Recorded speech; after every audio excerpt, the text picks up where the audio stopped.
You're listening to Filter Free America.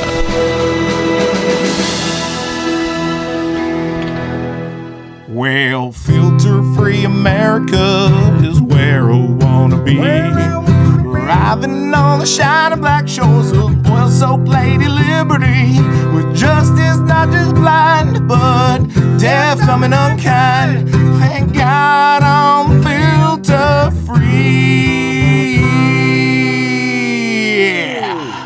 It's Filter Free America. Motherfucker!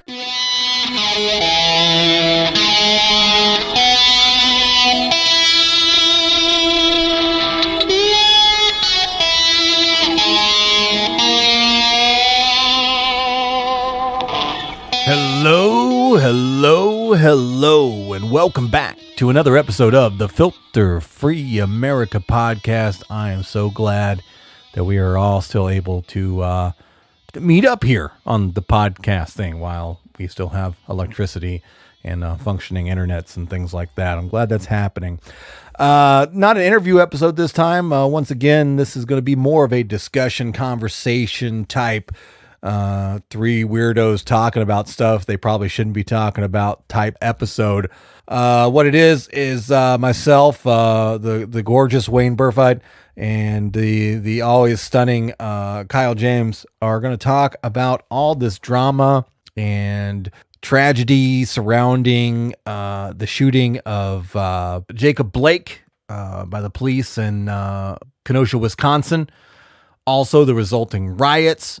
Also, we're going to talk about Kyle Rittenhouse, the 17-year-old young man that was part of a militia group that reportedly, or by their words, was going to Kenosha to defend property and also act as first responders and just trying to be helpful is what they're saying. We're going to talk about that too. And also, at the end, we are going to talk just briefly about the shooting in Portland, Oregon, which is kind of connected in the sense that it's, you know, these combating political ideologies, the left kind of versus the Trump right, protests going on in Portland. Trump people showed up, and a gentleman by the name of Jay Bishop, also known as Aaron J. Danielson, I think that was his actual name. He goes by Jay Bishop. Was shot and killed there. So we're going to talk about that a little bit too. Real fast, just so you know, that when we recorded this episode, I didn't have a lot of details on the Jay Bishop story at that time.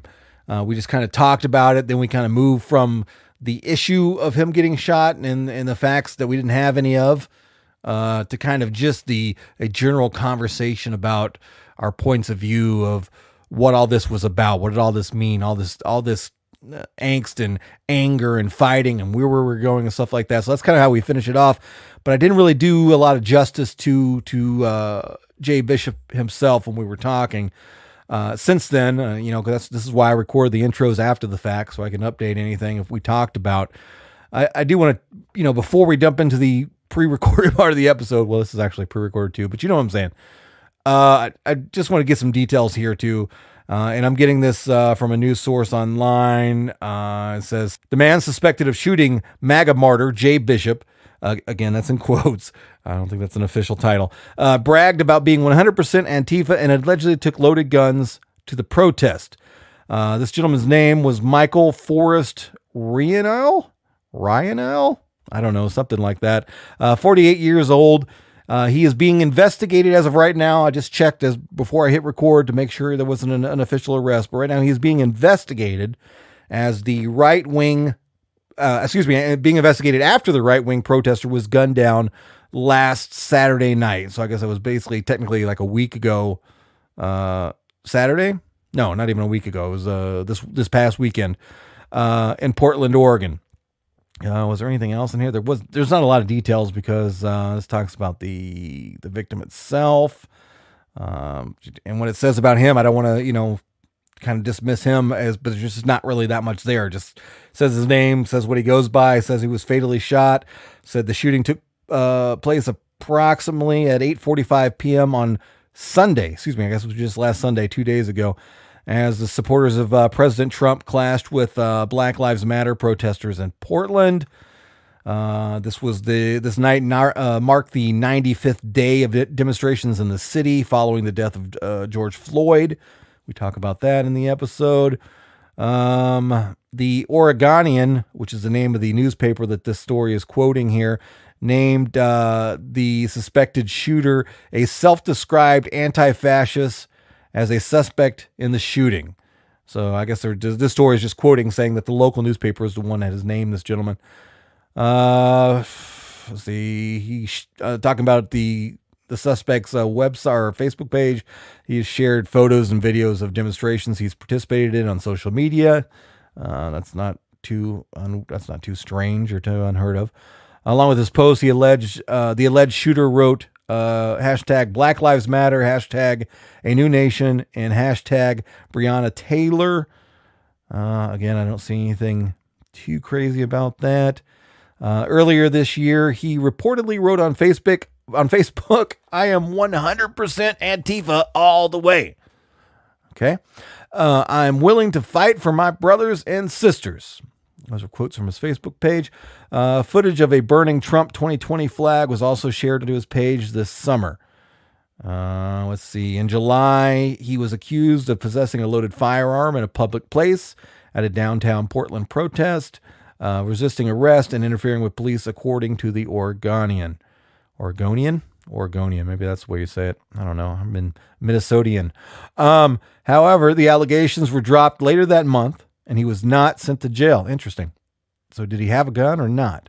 Not that I have a problem with it. I'm just saying that if there's a charge about having a gun in a public space, then that's probably an important detail, especially when comparing this story to stories like Kyle Rittenhouse, we're going to talk about in this episode. Other incidents have led him to face charges, including unlawful possession of a gun after he was found with a loaded Glock pistol. At least he knows a good quality pistol when he sees one. Police found him without a concealed handgun license when he was stopped with his 11-year-old daughter in the passenger seat. So he was caught in possession of a firearm without a concealed carry license, and it was a concealed weapon. As a Second Amendment supporter and somebody who doesn't think that you need a permit to carry a gun when it's constitutionally allowed for you to do, I think it's strange that he didn't face charges for that, but it is Portland.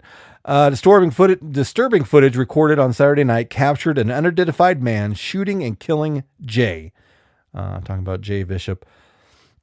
According to a news outlet, sources revealed the suspect is being investigated for the August 29th shooting, and a family member identified him as the shooting suspect caught on video leaving the crime scene. Oh, shit. Okay, well, that sounds pretty good there. If your family member recognizes you and they tell the police, okay.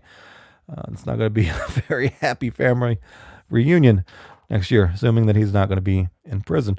Let's see, anything else on here?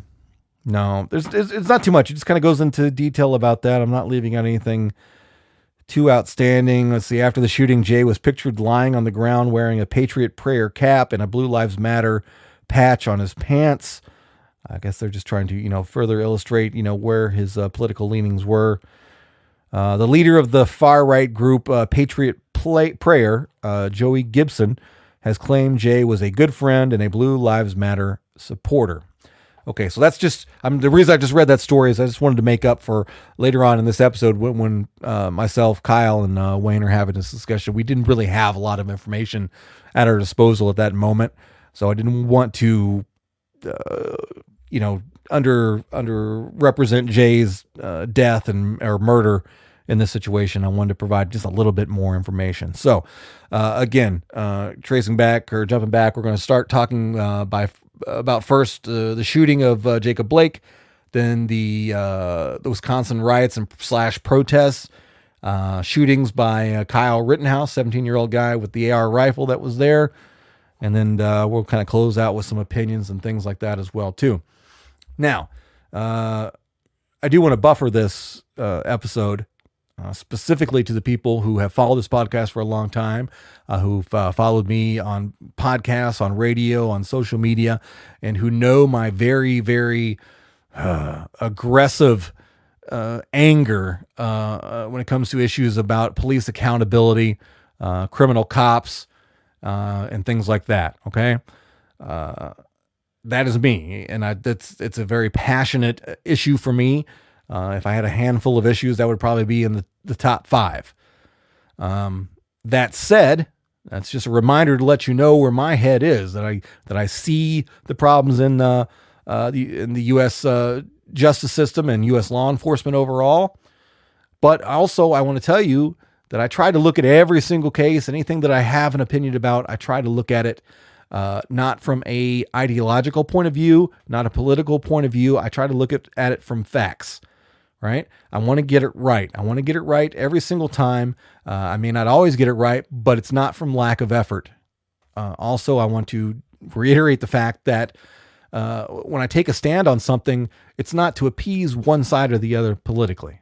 Right? I'm just going for the truth. At the core of this podcast, one of the core beliefs of the Filter Free America podcast when I developed the concept of the show was to strive for truth, and regardless if that truth goes in support of or against a point of view that I have. Right? Does that make sense to you? That's what's important to me. You know, that anything we talk about here, we have a good time. We make some dick jokes, talk about jerking off half the time. But when we talk about something serious, you know, in between the jokes, we want to try to get it right. I want to have an educated opinion, regardless if that opinion that I end up taking goes against positions that I have or had. Now, that said, I, of course, still think that U.S. law enforcement has a big problem with it. That I think there's a lot of changes that need to be made. I think that a lot of people get killed and don't deserve to be killed.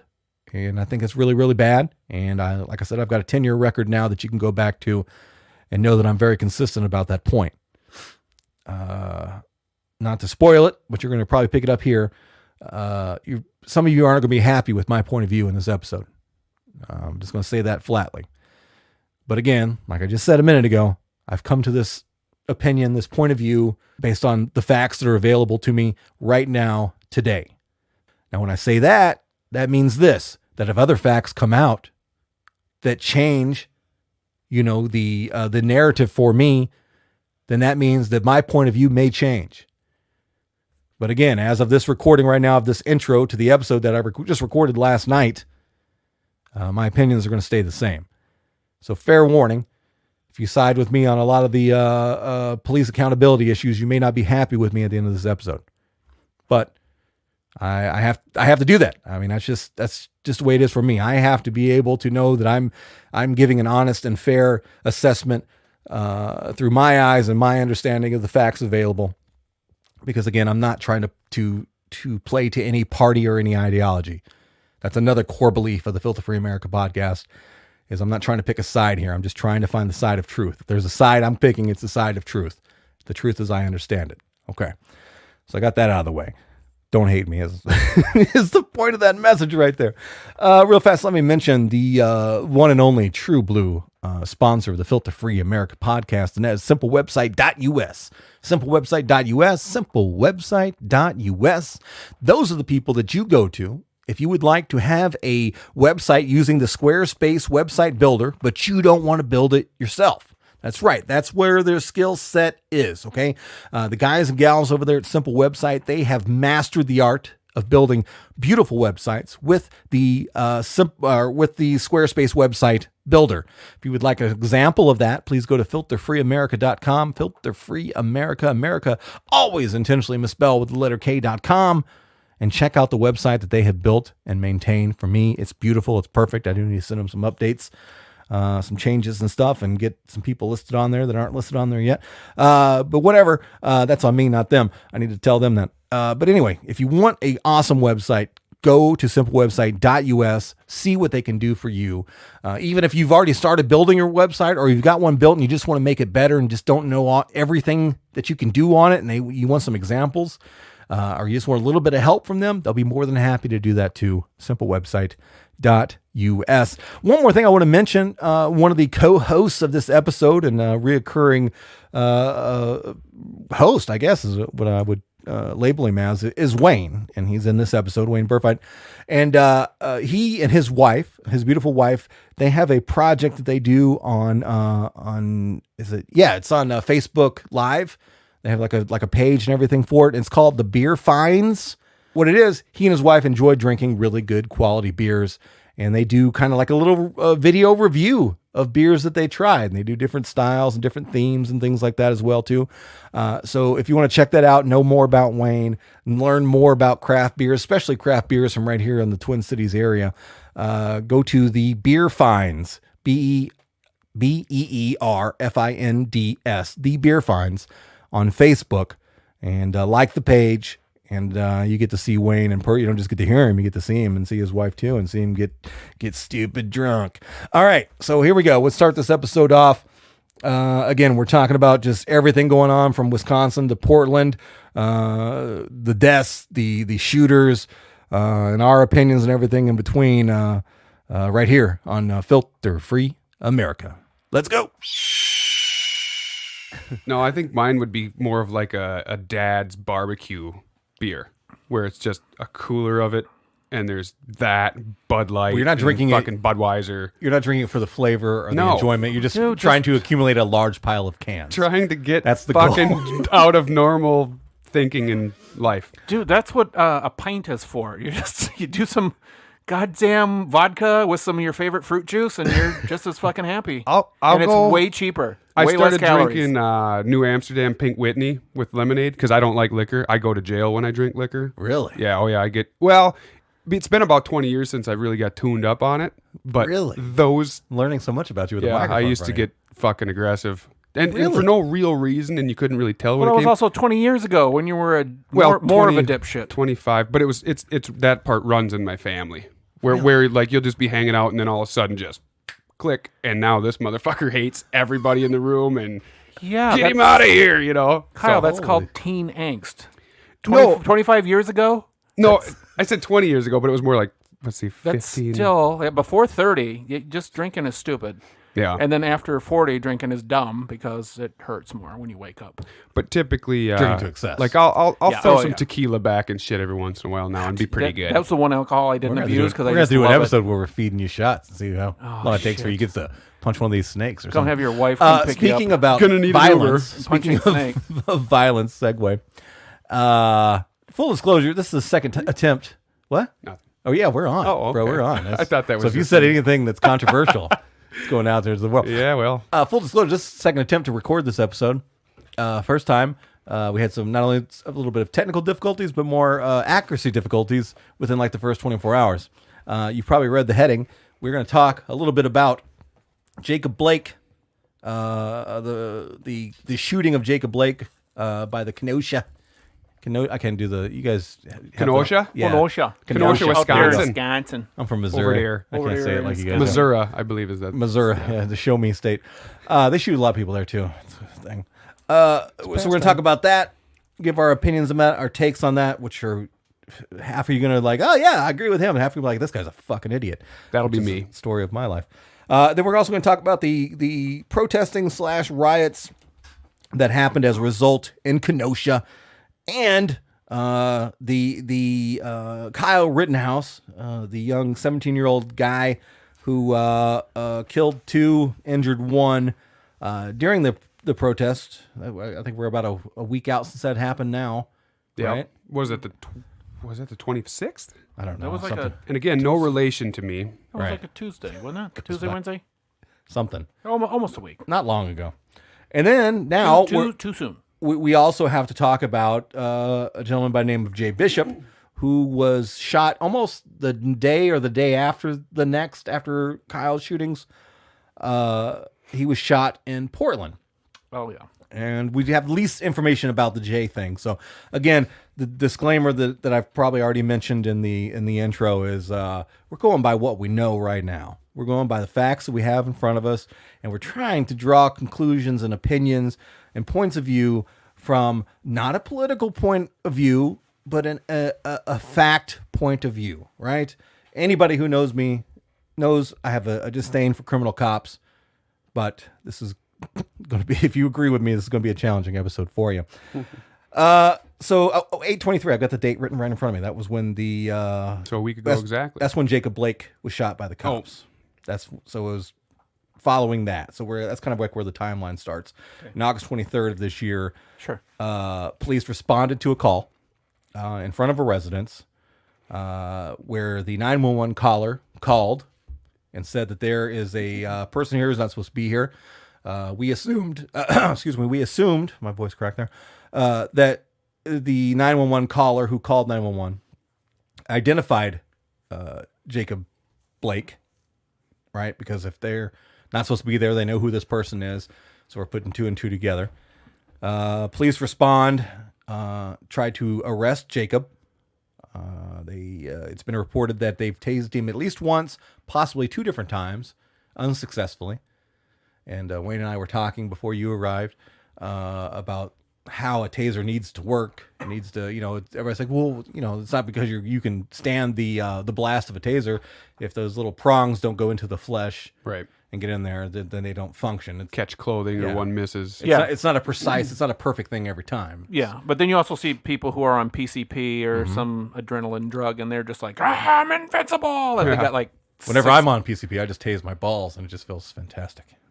I don't know. Well, isn't that where you put it in? Just right. Oh, well, inject it right into the balls. Right in there. Yeah.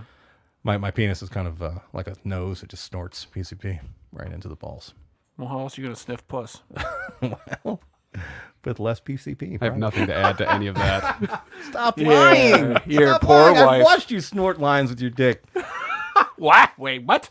In this studio. I'm gonna be sick on that Off my dick. podcast. I'm gonna be out of town when you guys do that podcast. To hear the lies this guy tells. Joey only speaks the truth. That's why we're redoing this one. We had to get it right. To a fucking fault. I've had to alter my truth slightly. Anyway. Based on new information. They tried to arrest him, try to get away. Here's still confusion for me. And maybe the information's out there. Maybe we just didn't find it in our many, many hours of search. Like, dude, this is all I've read. Like, I try to keep up with news and things like that. But since this has happened, it's just me reading different variants of this story. Right. And it's driving me. I'm getting a little, and all respect to the people who have dead or been injured or whatever, tired of reading about you guys. Right. But it's been told to me, and there's an image out there that kind of resembles a knife, that he had a knife in his hand as, speaking of Jacob Blake, as the cops were kind of pursuing him around the vehicle that we see in the video. Right. But it's grainy. It's from a distance. It could be a cell phone. Right. It could be the key fob. That's another thing. Oh, yeah. I heard too. Was there you go. Because he was trying to take the car. Yeah. So it could have been a key fob as well too. There you go. That's not verified to me.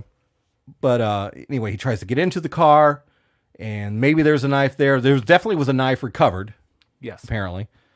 Not only is that the cop's word, but that's Jacob's word too. He said he admitted to having a knife.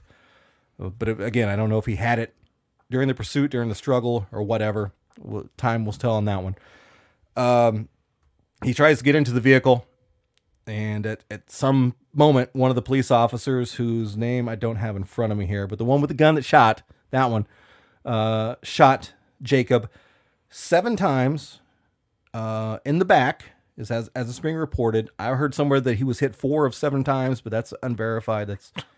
That's a Shaq free throw success rate. Really I think Shaq bad. wishes that was his success rate. That's like 55%. I'd hate to see the grouping on that officer's shooting range test. Yeah.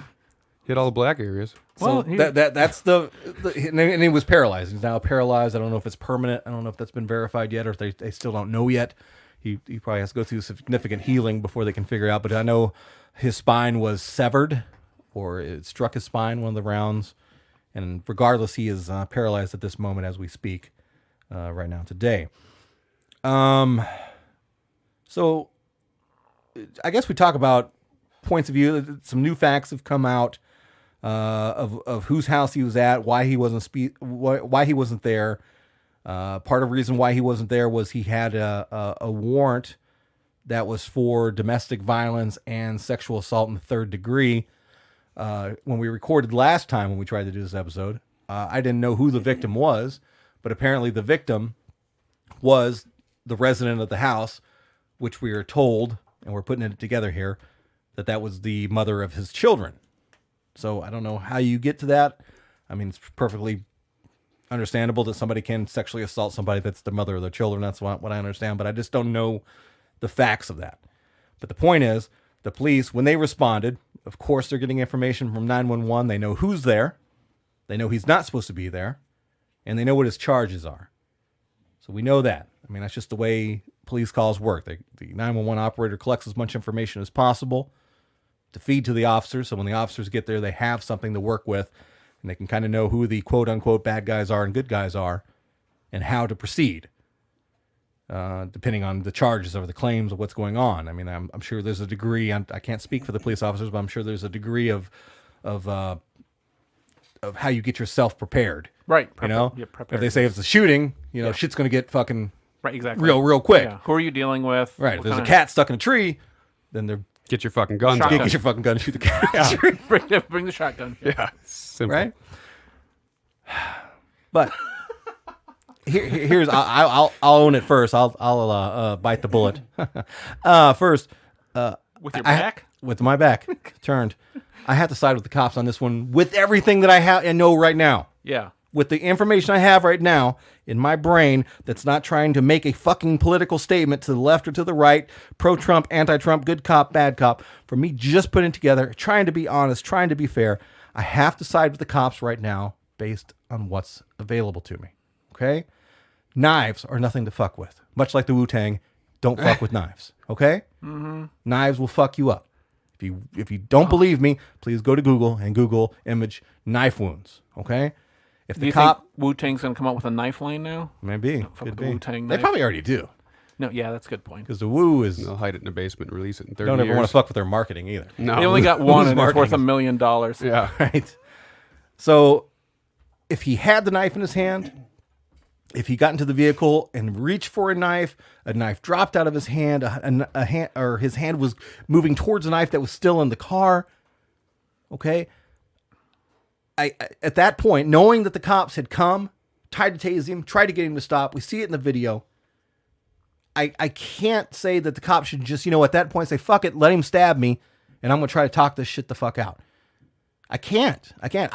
Anyone who knows me, I'm saying this as a defense to myself. If you've never heard me talk before, I am ruthless when it comes to police officers. I have been publicly angry and just mean about criminal cops, and I've been calling it out since before it was fucking popular, before Black Lives Matter existed, before Trayvon Martin. I was doing podcasts, and I've been on radio fucking ranting and raving about cops. So I'm no cop defender in the slightest. But again, all the facts, what I saw, what I know right now, I have to give to... you can't let somebody fucking stab you. You can't do it. Am I right or am I wrong? That's fair. That's fair. I don't like getting stabbed. I don't think... Yeah. I've been stabbed with a barbecue fork. Why not, Wayne? I've been shot and I've been stabbed with a barbecue fork. Oh, because this thing, it's got a really weird infection in this one right here, and it took a while for it to heal properly. So, yeah, getting stabbed's not fun. Right. Wayne, talk to you first. Where are you with this story? Do you agree with everything I'm saying? Do you have a different take on it to a degree? Where's your mind on this case right here? Talk about Jacob Blake. It's leading up to the getting to the car door. Of like what the cops just seemed more like he wasn't running to the door. He was walking purposefully to his car door. And again, would you say, when you say purposely? Because when I say purposely, I say I sense some aggression in his step. It wasn't like, hey, I'm just walking. No, that's what I'm saying purposely. Okay, I'm not saying like he's lackadaisically walking back, but he's definitely like, I'm going to my car for something. Is it to drive off? Is it to receive or retrieve a weapon? Because there's who said that he had? Who said he had a gun? Was it the cops that said it, or was it the ladies? I've heard a couple different reports, and that to me is not. I'm going to consider that not verified information. Yeah, that it's been suggested that he said, "I'm going to get my gun" or whatever. Yeah, I can't verify that. If you're Googling as we're talking and just punch in. So, assuming that he said that or that he didn't, right? Does it change? What does that change for you? Does it change much? Not a lot, but it's just like the efforts that the cops used to stop that man. Because even if he had a knife, they have batons, and they're taught how to throw them and use them to keep their distance and protect themselves. It just seems like the cops were just kind of like, no, come back. Don't, where are you going? Not so much of like, stop, you got a gun or a knife, come back. He seemed so lax. And then when he got to the car and he just stepped in and he didn't turn around with a knife. He didn't like turn to them like, ha ha, I've got a weapon. It was like he went to his car. He didn't, like if he would have shut the door and then they would have shot at him, I would understand that because he's now behind a weapon. Right. But he opens the door and just barely, and the guy's barely tugging on his shirt. And then 7 shots in the back. So let's take it piece by piece here. Right. Did you have something? Yep. So both a left-leaning source and also a police account says that he was armed with a knife. It does not say anything about a gun, but it says that obviously he fought with officers, putting one of them in a headlock and shrugging off attempts to stun him. Okay. This is pre-walking around the car. There was a physical scuffle. Altercation, yeah. Where he put hands on the cops to whatever degree you want to say. Here, I just want to challenge a couple points that you made about the baton. Yeah. It's still a knife. There's a rule in law enforcement training. It's called the 21-foot rule about the distance from somebody who's armed with a blade, how fast they can close the distance on you as a police officer before you holster your gun and shoot them. They say anything within 21 feet, there's an opportunity for them to get to you and put the knife into you. It definitely wasn't 21 feet, but they also had their guns pulled, so there's a little bit of mitigation there between distance and whatever. But it's essentially point blank range. So I'm gonna say that's a point too that the police officers have to consider. Mm-hmm. Throwing the baton to a guy with a knife. I'm just saying that's an option. Yeah. I just want to take it a point because it's something. But if you don't knock him out, then you don't have a baton anymore, and he still has potentially has the knife that he can. Oh well, I'm going to feign the knife or the baton, and I'm closing a distance with my whatever. Yeah. So then he's got to take his gun hand, which is the same hand he would throw the baton with, then go for the gun, then shoot him. Okay, but he's holding on to a shirt with one hand. The other hand can have the baton, and you do the neck strike, or even at the kneecaps, or not the kneecap, but the knees. I just think it's still a less efficient way to immobilize it at that point, because if I've been hit with objects and I've been shot and still kept going, but it's a little unrealistic for them to me, defending cops, which is gross, to say that no, just hit him with a stick and hope that it fucking works and he doesn't swing back around. Yeah, but there's two with cops. A knife. There's 2 cops. Yeah, not just one, 2. So one should get stabbed. Nothing saying about he's still walking away. Then there are 2 guys with batons. Maybe. And I still don't understand. Unless he hits a major artery and he bleeds out on the street. I think we should talk to taser companies first, though, because they keep hearing all this whole people getting tased and nothing's happening. So I think they need to work on tasers. Well, I think that's just a trade-off. It's a weapon a non-lethal weapon that can potentially stop, immobilize, exactly. But it doesn't always work. Like we discussed. Spray. But I'm just saying that they need to improve there. 2, come on. And then you hear all these other stories about tasers not working on people. Right. Come on. Can't we get a double amp that up? But I mean, I understand the cop feeling some kind of danger when he gets into the car, but it's 7 shots in the back. It's just, I don't know. I mean, if the door, again, like I said, if he was shut the door, slammed the door, or like you're saying the 21 rule, but there's so many factors, right? With dealing with 2 cops, it was one-on-one cop. Well, that's a really good point. What you just said right there. There's so many factors at play. Yeah. At what point do we say, you know what? In theory, there's a good guy and a bad guy. I'm not trying to. Where the court hasn't decided if his warrants are what they are. Yes. But there's a cop, and we're going to pretend like we know for sure that's a good cop whose intention was only to go do his job and service the call, and he's not racist, and he's not out to kill anybody. He's just there to do his fucking job. Yeah. All those different what ifs out there. Right. At what point does he have to say, you know what? I've done everything I can do. I have to stop this.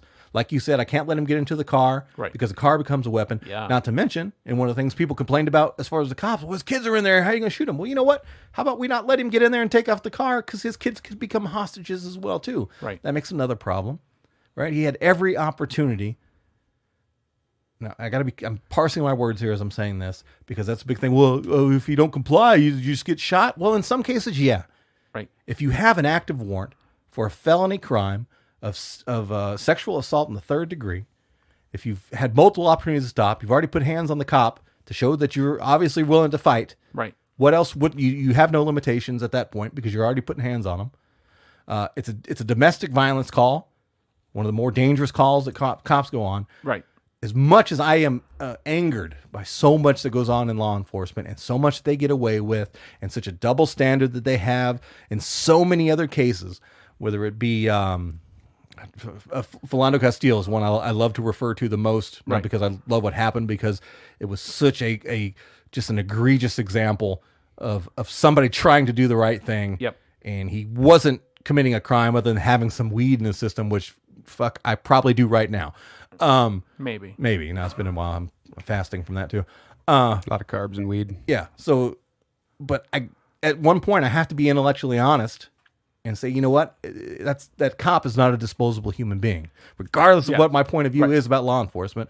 I've got to, not knowing him, not knowing his history, not knowing what his intentions are, his motives are, or, whatever. Yeah. I got to allow him to live. Right. Hey, would you explain, like you did earlier, why domestics are a cop's least favorite call to go to? It's of the calls that cops go to, and this is just of my years studying fucking cop videos and crimes and things like that. Domestics have as it's explained to me from what I've read and cops I've actually interviewed, there is an emotional difference in a domestic call. There is and we know it as men who have had relationships or have relationships with women, that there is a degree of anger and animosity that can come with a domestic argument. It's called constant hostility. Right. Or loving hostility. Yeah. So it's one thing if you're breaking into a place to steal some fucking money, right, or some jewelry. It's another thing when the woman that you're in love with or mad at or whatever doesn't want you anymore or call the cops on you. Then there's a different level of ego and anger that can formulate aggression, right, in people, male or female. Right. So they're less predictable at that point because it's that emotional thing. Nobody wants to go to jail. So the guy who's robbing the bank, he's going to be aggressive too. But this is a little bit different. He doesn't want to go to jail and he doesn't want to lose his wife or his girlfriend or whatever. And the majority of the time, it's not the couple that called the cops. It's the neighbors who are just sick of the yelling. And the part I left out that I said in the last thing was it's an extra aggression for the cop because when the cop gets there and he's arresting the aggressor, be it the woman or the man, right, then there's an opportunity that the woman's like, oh, wait a minute. The man who just got done beating the shit out of me, I don't want him to go to jail because I love him still. Yeah. So then she attacks the cop. So not only does he have to worry about the guy who's the aggressor, the cop also has to worry about the potential for the woman to change her mind. It's like, you know what? I'm going to stab a cop now because that's the dick that I enjoy. No, he hit me because I tried to scratch his eyes out. No, he loves me. Like, oh, shit. Exactly. So that's why it's a potentially more volatile, less predictable situation for law enforcement, as I understand. But I've never been a cop. That makes sense, though. And of all the things I've been arrested for, I've never been domestic violence related. Proud of you. But I still got some years, though. Never know. Yeah. Nikki gets feisty. That's true. I want to get your take on it, Kyle. So I've put mine out there. Yeah. And we're not saying that we're okay with him getting shot and paralyzed. Right. But who are you siding with here? Well, that's why I asked, like, who said they said. Because cops will adjust something to make it favor themselves. Right. And that's to be considered, too. And that was part of my disclaimer. Like, other shit may come out that the cops are just full of shit. Exactly. And that would change my point of view. And that's okay to do. Yeah. It's okay to have new information come in and you to take a different point of view. Okay. Yeah, because they said it was a 3 minutes from the cop showing up to him getting shot, Not long. we see 10 seconds maybe. Yeah, so it's just like probably a little bit more, probably 15 to 20, but whatever. I mean, the main one we all saw is him walking in front of the car, getting to his car, bang, bang, bang, bang. Yeah, I can't even fire 7 as fast as it happened. Right. So, and again, it's just what actually happened because everybody's, I don't know. It's just it's a shitty situation. It's a lot of what ifs, and I mean, I do understand the cop trying to protect themselves and the children, because cars are weapons once you get in one of them, and those were her children. So if he's angry at her, then that is a hostage situation. And maybe it's Texas bath time. Yeah, shit. And regardless if he said it or not, there is still a potential of there being a gun there. He doesn't have to say, I'm going to go get my gun for them to have to worry about that consideration. Which meant drive to my house and then come back in a little bit, so don't go anywhere. Whichever one, So you're not, as it is right now, you're with me. You don't I don't want to die alone. It's so hard without knowing It is. all of the facts. And again, that's a reminder I have to give the audience. So we're speculating on what we know based on the facts that we have available to us.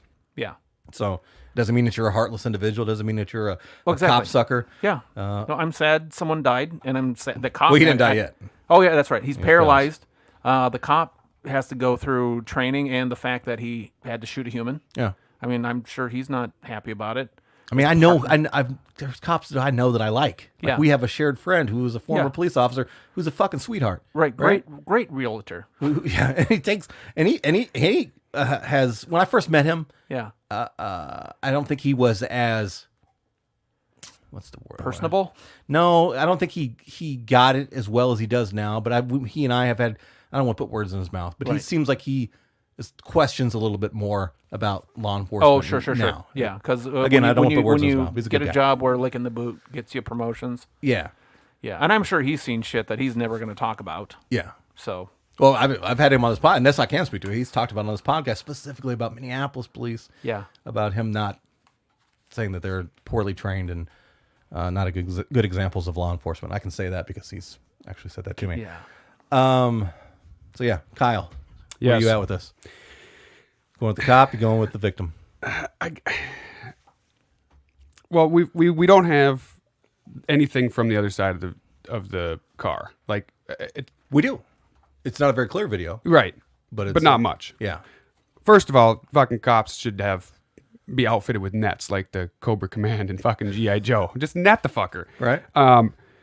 I still we got to implement this RoboCop bullshit. Yeah. That's just Judge Dredd. a fucking net wraps them up and you just cool down. And since you mentioned that, just to interrupt you, Wisconsin does not require law enforcement officers to have body cameras, which that would definitely, and I bet you the cop right now is like, God, I wish I had a fucking camera on. Probably does. Assuming that he was all in the right. But you mentioned about 21 feet being, a split second amount of time for somebody to be under attack by a knife, but there's a car in between them. Mm-hmm. And there's a video, and I don't remember where it's from, but there's a female cop, and she's walking backwards around a vehicle with a guy and a knife. Yeah. And she gives him every fucking chance not to shoot this guy. Yep. I know the video you're talking about. Brutal. The part that I can't agree with, and it's hard for me to pick a side on this one because honestly there's so much of this shit, it's just depressing to think about. But when the cops both, they have two guns on the other side, the passenger side of the vehicle, the guy goes around it. Now you'd said, well, if he gets in the vehicle, he's gone, there's potential for this and hypothetically that. But there, I believe, was a couple more officers arriving on scene. I know they had called for backup, and I forget how many minutes, it was 3 minutes and then 4 minutes, and then there was two more very close or had already gotten there. I honestly, I don't want to say let the guy get in his car, but we don't know what he was going to do, and then if he does get in his car, do you shoot him then? Because now he has hostages and he's in a potential. I feel like if you're responding to a situation where somebody hasn't been identified, personally witnessed committing a violent act that causes or a significant bodily harm or death, you can't shoot the guy if he doesn't present an immediate threat to you. The potential of him going to get a knife is scary nonetheless, but does he have to pursue him behind the car? I mean, he can shoot, because we all know that most times they don't give a shit about their backdrop. They're fucking shooting. And if they shoot dogs in people's driveways and shit with no regard for the people across the street. So I don't buy that scenario. But when showing up to the wrong address? Well, yeah, right. Well, when the bank says, take that home. Be careful not to put that jacket on every cop. No. Because there's cops who've missed a dog, hit the asphalt, killed a woman. Right. I saw that video. Right. There's a cop who shot himself trying to shoot a dog. But that's not every single cop. No, not every person with a gun is that irresponsible. You're right. And I'm not, my intent is not to come across as that, but I feel like letting him, not pursuing him to where you're standing behind him. So if he grabs a knife off the floorboard and he turns around and swings a 3-foot arm, he doesn't stick you. Have some kind of cover in between you, even if it's the door of the car. You're still on the driver's side of the vehicle, and then if he does grab a knife or a gun or whatever, and you see it, and And again, I wasn't there. I wasn't on the scene. I'm not the fucking cop, so it's easier said than done to sit here and Monday morning quarterback it. But I just feel like there's so many of these examples where they're not trying to diffuse the situation at all.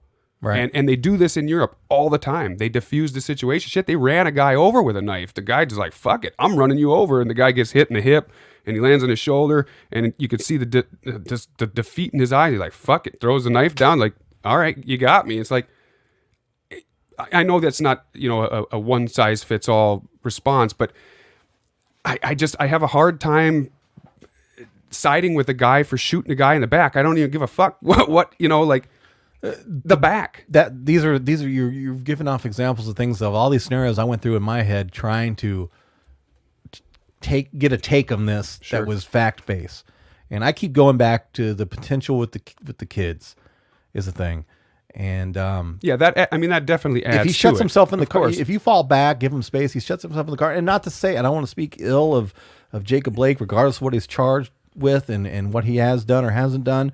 I can't say that this is a thing that he would do, but we all know that it happens. Sure. Wayne made a joke kind of alluding to that. But if he gets in there, shuts that door, locks that door, and he's got a knife, his child could become a kidnap victim that he could use as a shield, or he could, in his emotional state, kill a kid. Right, use it as revenge. Yeah. It happens. It's a real fucking thing that happens. I'm not saying that's what he would do. But these are all, and again, what we say, 20 seconds as they're coming around the car. So the cops are having to process this. Right. Trying to put yourself in that situation. In any kind of very simple situation where you've got 20 odd seconds to make a decision that's going to forever alter your career as a whatever you're doing, and could potentially lead to the death of the person you're trying to arrest or some fucking children. Right. It's not an easy one. This isn't a fucking tap in like the Castile deal. So that's oh god, we should. I would probably defer my brain. And I'm assuming, like you said, Monday morning quarterback. I would defer to what's the most important thing. There's children right there. I can't let this guy who I know is wanted for a felony, who's already hit me as a police officer or his partner, whoever he got the hand around, and with the knife potential, or if there was a threat of gun, I can't let him, put them at risk. Sure. So I have to do this. I have to stop the situation. That's what I would say. If you were to say, but like, you're right. It's so much what if. If you were to say, how committed am I to my views on it? 60-40. Okay. Like it's not 90-10. I don't know. There's so many things at play that we didn't get to see, and there's so many things that could have happened that that we'll never know.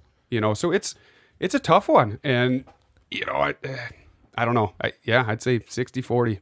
Yeah, it's just it's really unfair. And again, I hate being in a situation where I have to defend cops, even though I know you've been kicked off every law enforcement page known to man. I've been threatened by the police. I just they're human beings, sure, regardless of to what degree of creature human being they are. Good. There's good ones out there. Yeah, absolutely. So I just man, it sucks. It sucks. It sucks to have to take a position. It sucks to have to think about this. It sucks that. Regardless of what he did, it sucks that he's paralyzed. Even if he did sexually assault somebody, there had to be some emotion going on in him, considering the circumstances of either. I think it's important to leave out the crimes he's being charged with or has been even convicted of, because there's a due process. You went, you served your time, or did your, paid your fine, whatever it was. The fact of the matter is that wasn't. Right. that was just in their head as he got, okay, this is a person with a record. Okay, yep. But you're going to have a skewed vision of exactly who you're dealing with. Say.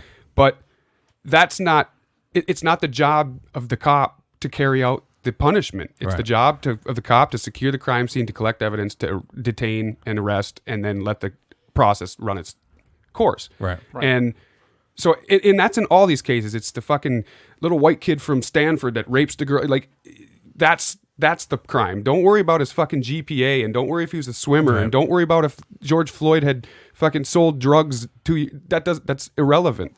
The fact of the matter is what happened at the time he was shot, and that's it. And most people can't make that distinction. Yeah, but like you mentioned, the only time you want to consider that is the mind state of the cop going into that.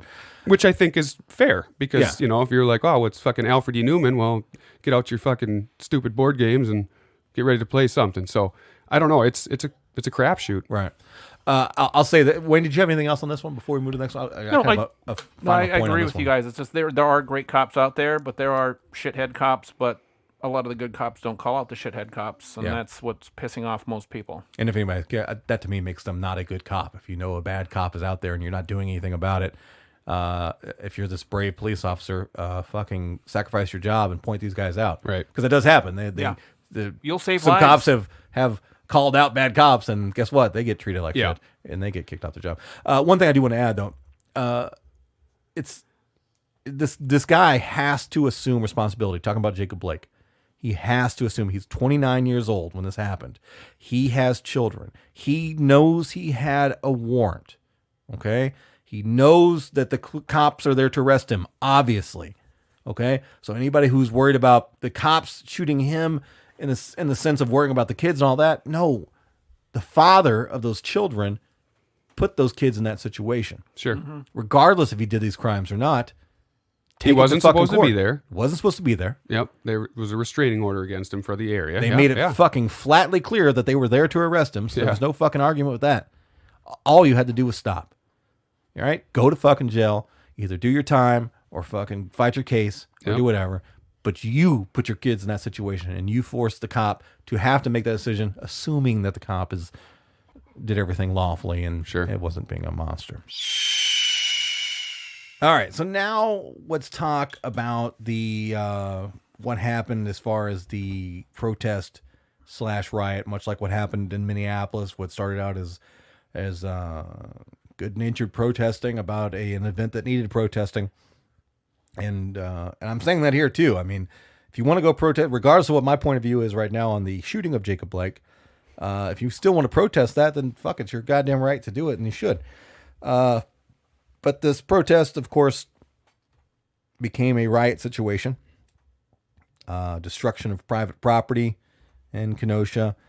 So much so that a group of people described as a militia group put together a Facebook invite situation, inviting people to Kenosha to come armed to help protect property and help keep the peace. Everything I just described right there is something I don't really have a problem with.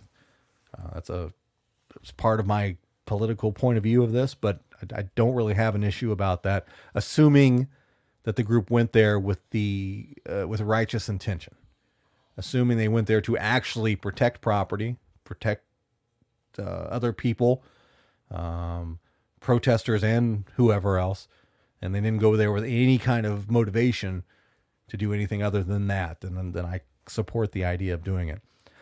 One of the people who was in this group was a 17-year-old young man by the name of Kyle Rittenhouse. Kyle, based on what we know, is an aspiring law enforcement officer.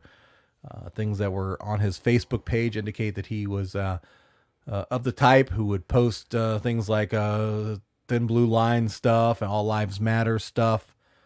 And while I may personally take issue with the majority of those people collectively and the kind of the oversimplification of what they're saying when they say things like that, and the and some of the anger and stuff attached to that, I can't devalue him as a human being based on that alone. He may agree with something or have a point of view different than mine, but he's also 17. He's also 17 too. Yeah. That's a good fucking point, because I was a fucking worthless human being at 17. Still am. As early as my early sixes. It was pretty shitty. Well, that night, as protesting unfolded, protesting, of course, went to rioting. Destruction was happening. These guys were walking around trying to defend property. I should also be noted that aside from just walking around with guns, Kyle himself was armed with an AR-15 type rifle. There's video evidence of him attempting to clean graffiti if you want to say that speaks to character. Also, a video I saw recently since our recording, one that I thought was a little bit more telling, or as far as intent of why he was there. He mentioned being a trained EMS or first responder, not EMS, but first responder. Not only did he have a rifle, he also had a first aid kit. And as he was being filmed in this kind of de facto on the spot, man on the street type interview, in the background, some protesters were carrying another protester or rioter, I don't know, and she was apparently injured. So he pulled away from the interview to go administer aid to what was clearly a protester indoor rioter. That, to me, indicates his character, or at least on that specific night, was to try to do some good. Or his true intent. Yeah, his true intent, his intention. The night proceeded. There's video evidence of him getting into an argument with a gentleman by the name of Joseph Rosenbaum. Joseph Rosenbaum, if you've watched any of the videos, is the very aggressive. Are we sure of the race on this? Because it's very weird based on what he said. But he looks like a white dude to me. Yeah. Right? All the victims look very white. Very white. But Rosenbaum, it just was strange because he was yelling at one video before the shootings happened to Kyle in his face, shoot me nigga, which was really, you don't really say that. There was like some black people in the background kind of looking at him like, did you just say that? I don't know. It's whose side are you on exactly? What part of Kenosha you're from? Yeah. So up there, you know. As long as you say it with a piece of cheese in your mouth, you're okay. But is that what they call cheese curds in Kenosha? Give me a sack. Never mind. Curd with an A is like cheddar. Cheddar. There you go. My cheddar. Cheddars. We're laughing, and now we're going to talk about people getting shot. Now let's talk about death. Anyway, at one point of this multiple videos, and I don't know where they begin and end. I only know what's available there, and I know there's gaps of time, and I know there's space. This video starts with Kyle running from the right of the screen towards the left of the screen, being pursued by what I later found out was Joseph Rosenbaum. Joseph Rosenbaum is one of the shooting victims, one of the two people that are killed. In that video, as he's chasing, he throws an object at Kyle.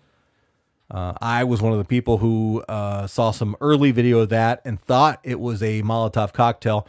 Turns out after being pointed differently, what that was a plastic bag with a bottle, maybe a Gatorade bottle, maybe a beer bottle, something through it. And when he throws it and you see the video, you see light pass through the plastic bag. There for a moment, it does look like a flame going through the air. But I saw a different version of the video, and it clearly is a plastic bag. After he throws the plastic bag, he misses. Kyle is still moving left. Rosenbaum circles around a vehicle a little bit deeper in the screen, also left, heads off Kyle. Yeah. Cuts him off. Yeah, Kyle is definitely trying to just get out of the situation. Good point. He's clearly fleeing from Rosenbaum, although he is armed with a rifle. Yes. He gets cut off. Kyle has a building to his right. He has vehicles parked bumper to bumper in front of him. And now he also has Rosenbaum in front of him as well, too. Totally cornered. And then you have a group of individuals coming up from behind. Yeah. When we recorded before, we didn't have this information. Now, based on the statement of McGinnis, if in the video of Rosenbaum getting shot, he is the gentleman who is administering aid to Rosenbaum. When the cameras go in and you see Joseph Rosenbaum on the ground with an injury, obviously, to his head, McGinnis is the gentleman who's trying to put pressure on the wound, the first person. Yep. Okay? They're screaming, put pressure on it. There's people with their lights on their phones to help. Yeah. I'm going to paraphrase here. I don't have the exact statement in front of me, but there was a statement released of his interview with law enforcement. We talk about McGinnis, where the investigator asked him what was the interaction between Rosenbaum and Rittenhouse before the shooting. And he says flatly, he says some other things as well too, but he says flatly that Rosenbaum was trying to wrestle the gun away, reach for the gun, take the gun away from Kyle. Yes. Okay. And then that's when the shooting, that first shooting, took place. Now, there's some additional information now about where he was shot, how many times he was shot. There's some suggestion he was shot in the back.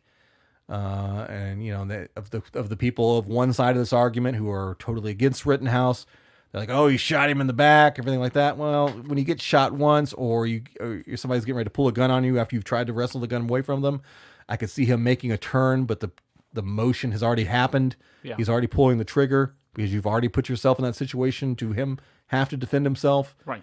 That to me is, again, I'm the dick here. I can explain that one away in that situation. Well, also, someone points a gun at you. Oh, shit, I better run. Right. And it's like point, bang, but the guy's in the midst of turning. Yeah, okay, so you're getting what I'm saying. I totally understand what you're saying. Okay. So then he's down, and the video continues.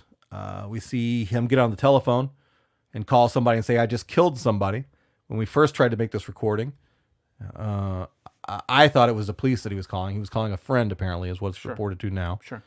That doesn't really make it one way or another. I thought it was to his favor when I thought it was the cops. Right. Right. If he's like, because that's what you're supposed to do if you're in a shooting event. You know, obviously, you want to call and say, hey, you know, especially if you did it right. I mean, if you murder somebody just to be killing somebody, you probably don't want to call the cops. No. But, so I thought that was supposed to his favor. But regardless, he I'm axing my ex-wife to death. right. Just want to let you know Yeah. You ever seen The Shining? See you in a bit. that I get the house now. Anyway. No backs. Then he's sitting there trying to make the call, and he's not leaving up until the point where the group comes in behind him, and he's like, you know what? This is, you know, I'm assuming this is what's his thought process. I'm speaking for him. I better get the fuck out of here because I just shot somebody, and there's a bunch of people here who don't like me. I want to try to get away again and not shoot any more people. Right. I'm assuming that was his thought process. Just want to make that clear. He takes off. We pick up on another video of him running again.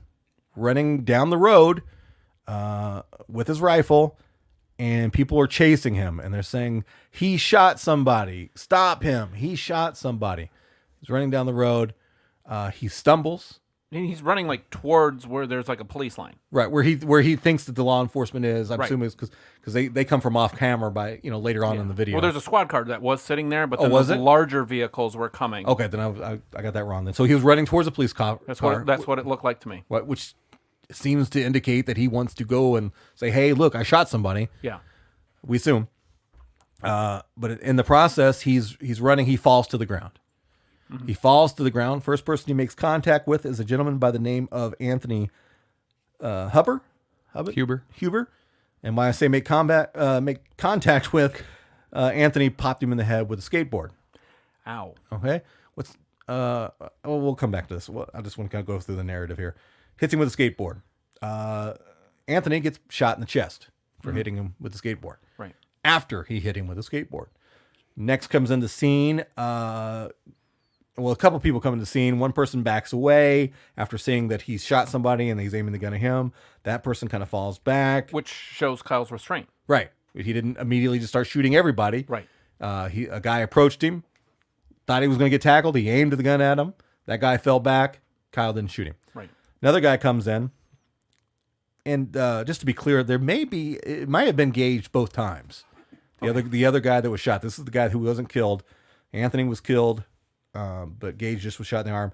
I think that he fell back, then pulled his gun.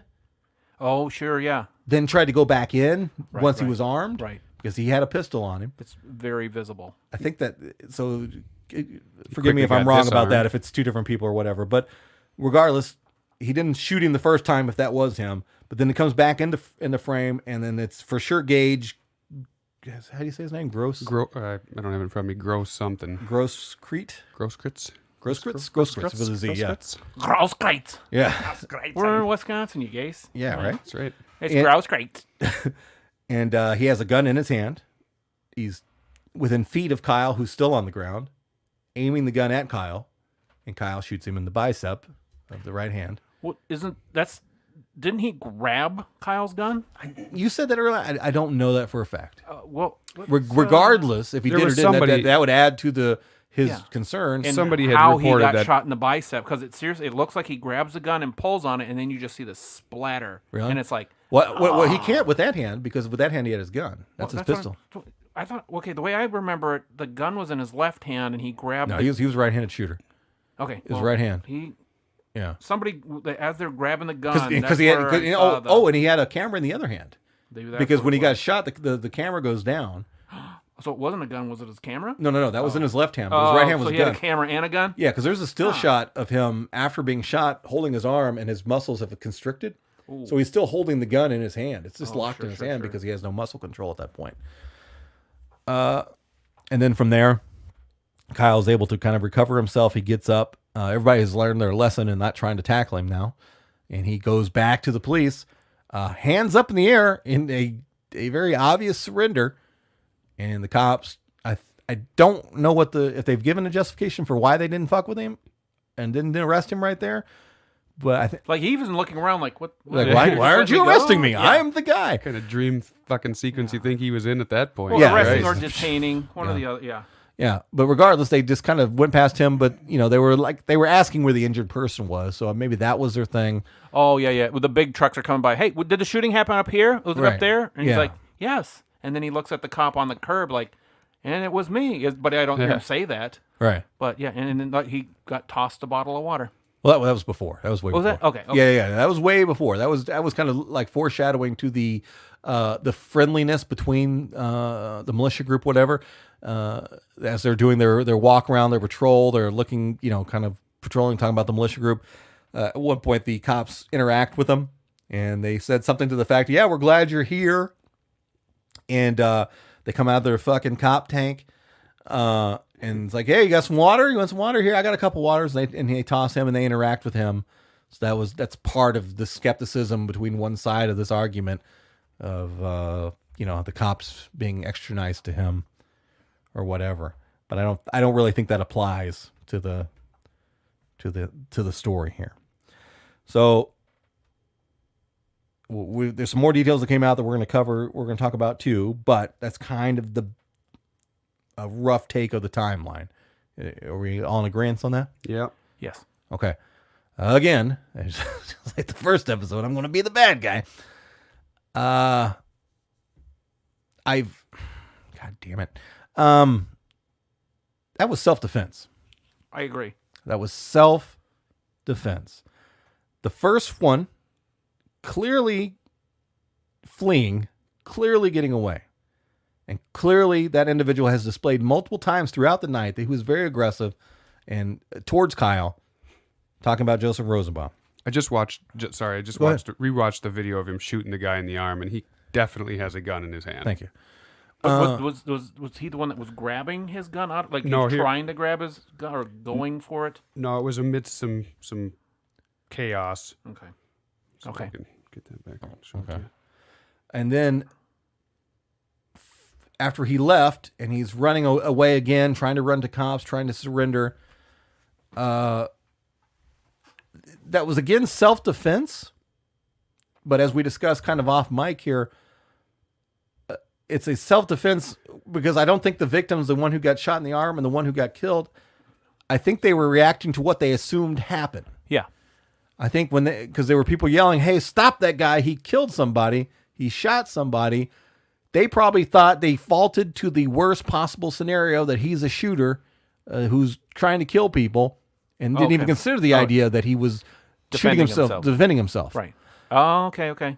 So that creates the situation where okay, and if that was their mind state, it was a very heroic move. And they're right in that sense. Sure.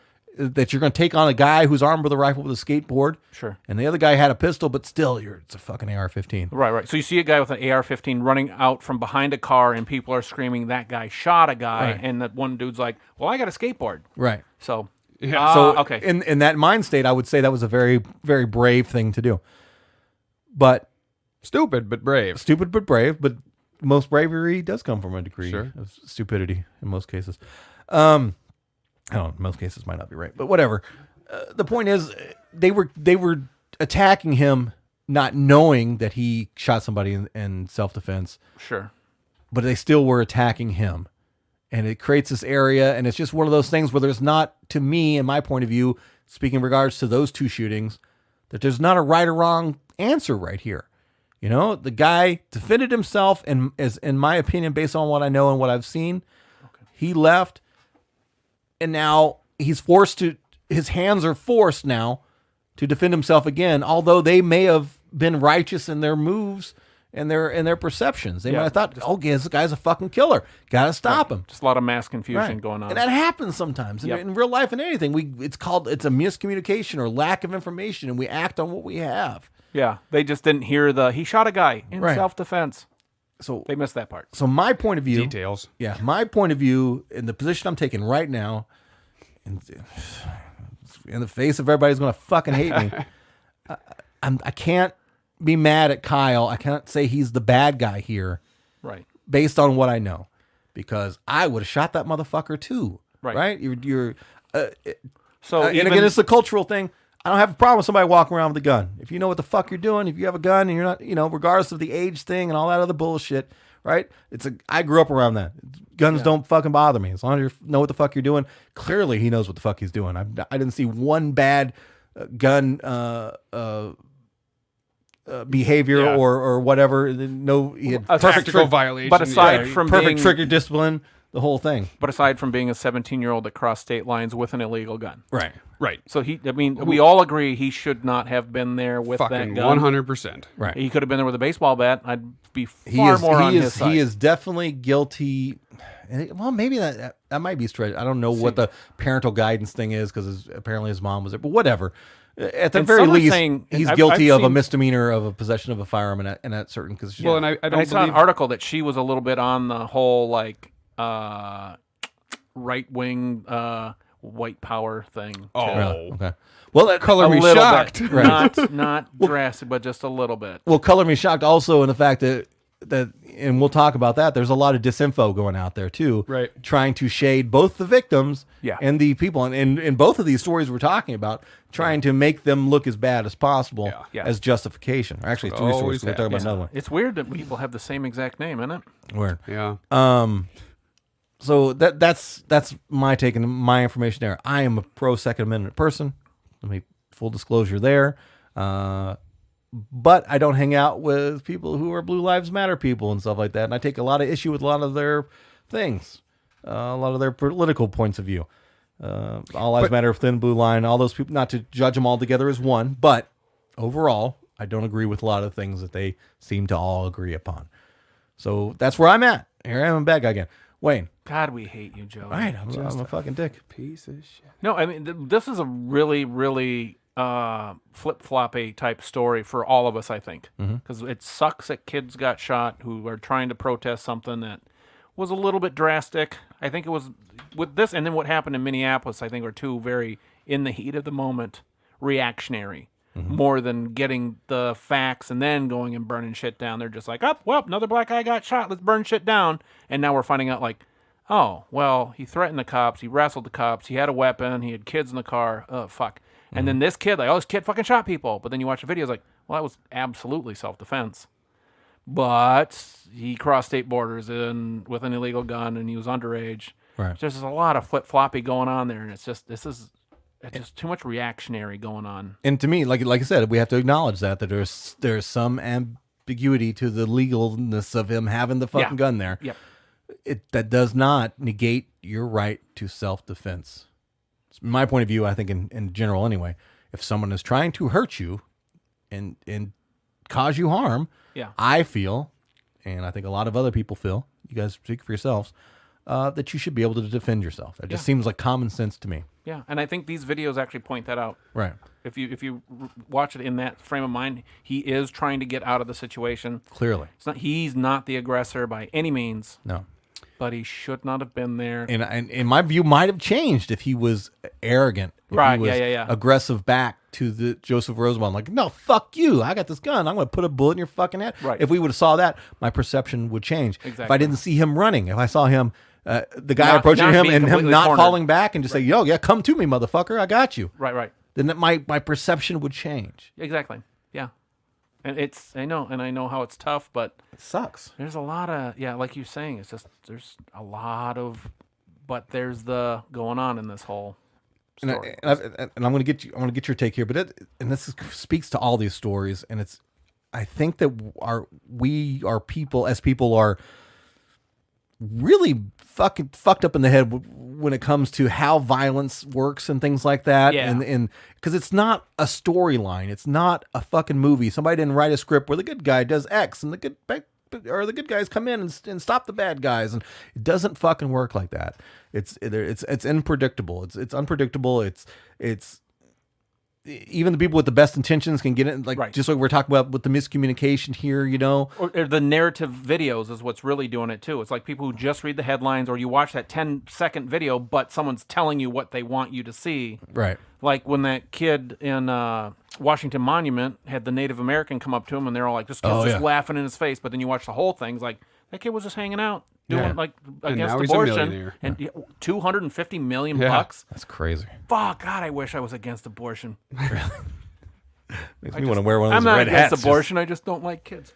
I don't really have any political stance other than I want to win a lawsuit. That's my political stand. I want some money. Yeah. What do you want to do when you grow up? I want to win a lawsuit. I want a defamation suit against CNN. I want to talk about something else, but go ahead. Are you with us? Or are you? Well, and I'm not a law expert on Wisconsin, but surprised none of us are. Yeah, right. It's Wisconsin. I don't think that it, he puts him. What do they say? Communication is 80% nonverbal or something like that. When you show up to an already hostile place with the rifle slung or however carried, you're saying without talking that you're aggressing. That's an aggressive move, and I am pro 2A. I fucking love guns myself. I am fully in, yes. You're former military, right? So, but I have two sides. So I don't think that he's going to be able to use the castle law or the castle doctrine or whatever that stand your ground is, because he put himself in a position to not be protecting his home, his workplace, or what have you. And that, I think, is where he's going to take one on the chin. But again, if you're showing up to a place that's already hostile, I mean, the last 3 months have been about as hot, and I didn't live through the late 60s, but it seems like as fucking hostile as it's ever been in this country. In our generations, I believe that's accurate. Right? Yeah, social unrest. Right after the LA riots. Yeah, right. I really think that was the last, seriously, when LA was on fire, I was like, okay, this is going to fix everything. Yeah. Nope. No. Nobody We'll just push it back a little bit. I don't think I was even old enough to. I was in junior high school, so I don't think I really appreciated it as what it was going on as I do now, looking back at it, of how big of an event that was. Well, just watching all the helicopter footage of what was going on the ground was just like, fuck, they're mad.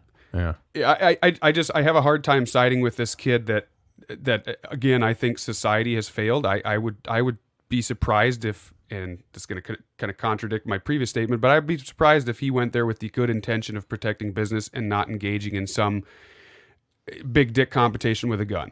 And everything I could find said there was 1,000 to 4,000 people that said that they were going as an armed militia organized. Like 3,000, wasn't it? Well, that 1 to 4 is what I saw that said they were going, but I don't have a number as to how it's many like actually comedy went. invites when you put up a comedy show. Yes, exactly. And it's like, 100 people are coming to my comedy show, and 5 show up. Tickets are sold out now. You can't give them away. Right. And then only 4 apologize for not even coming. Right. Just, God damn it. Yeah. You do stand up? Oh, okay. Oh shit!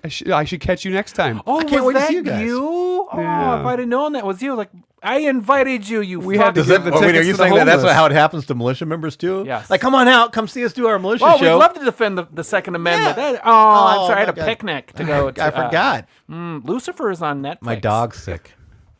It's my dog's birthday. Right. Where was everybody else? That's the one thing I'm like, I don't see anything about where these other couple thousand would-be soldiers I that didn't are see, out I definitely there. didn't see 1,000. I don't think I saw 100 different people in the videos that I saw. So I'm gonna say Talk about That's a militia. really good point. right. Yeah. I Where don't the even fuck think was there- everybody? Was there Right. even hundreds? They just involved hung him in out to there? dry, and they say that a human brain is not fully developed till 25, right? That fucker's 17, and he's a Wisconsinite. Now my in-laws are from Wisconsin. Is it Wisconian? He's They from the Illinois. smartest there. Oh, that's right, he was. Yeah. So that's just across the border, barely in Illinois. a beer run to Wisconsin. Not even in the good part of Illinois. No. But I don't think that he's going to get out of here scot-free. And will he be charged in as an adult or as a minor? Because now you've got the law saying that you can't carry a gun because you're a minor. So can you charge him as an adult? That's a weird You question. know what I mean? It's kind of a juxtaposition, right? That would be if you went through a 22. bunch of classes, Right. like, where they enforce it, like you can't. It's like, well, you knew this because you went through the classes and training. So And you're I'm an pretty adult. sure he's committing a crime. So to stand your ground and defense laws don't apply when you're committing a crime, which he was doing by going into another state with a gun, with a rifle. I think as that's an- a gray as area too. 'Cause 17-year-old. That's different than if you're using a gun to commit a crime like robbery.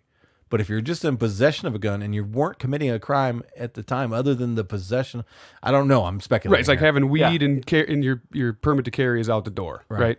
Yeah, so it's weird. It's going to be interesting to see how it plays out, but I don't side with the kid. I don't. Yeah, no. because there's a big difference of being in your front yard and Right, going exactly. 20 miles away to. And I get it. He worked there, and it probably was his favorite place to be. But Well, and it just reminds me, and I'm not saying that it is, but like the movie American History X, where that dude's got all those kids riled up. All those skinheads. They're all fucking. They fed into his shit.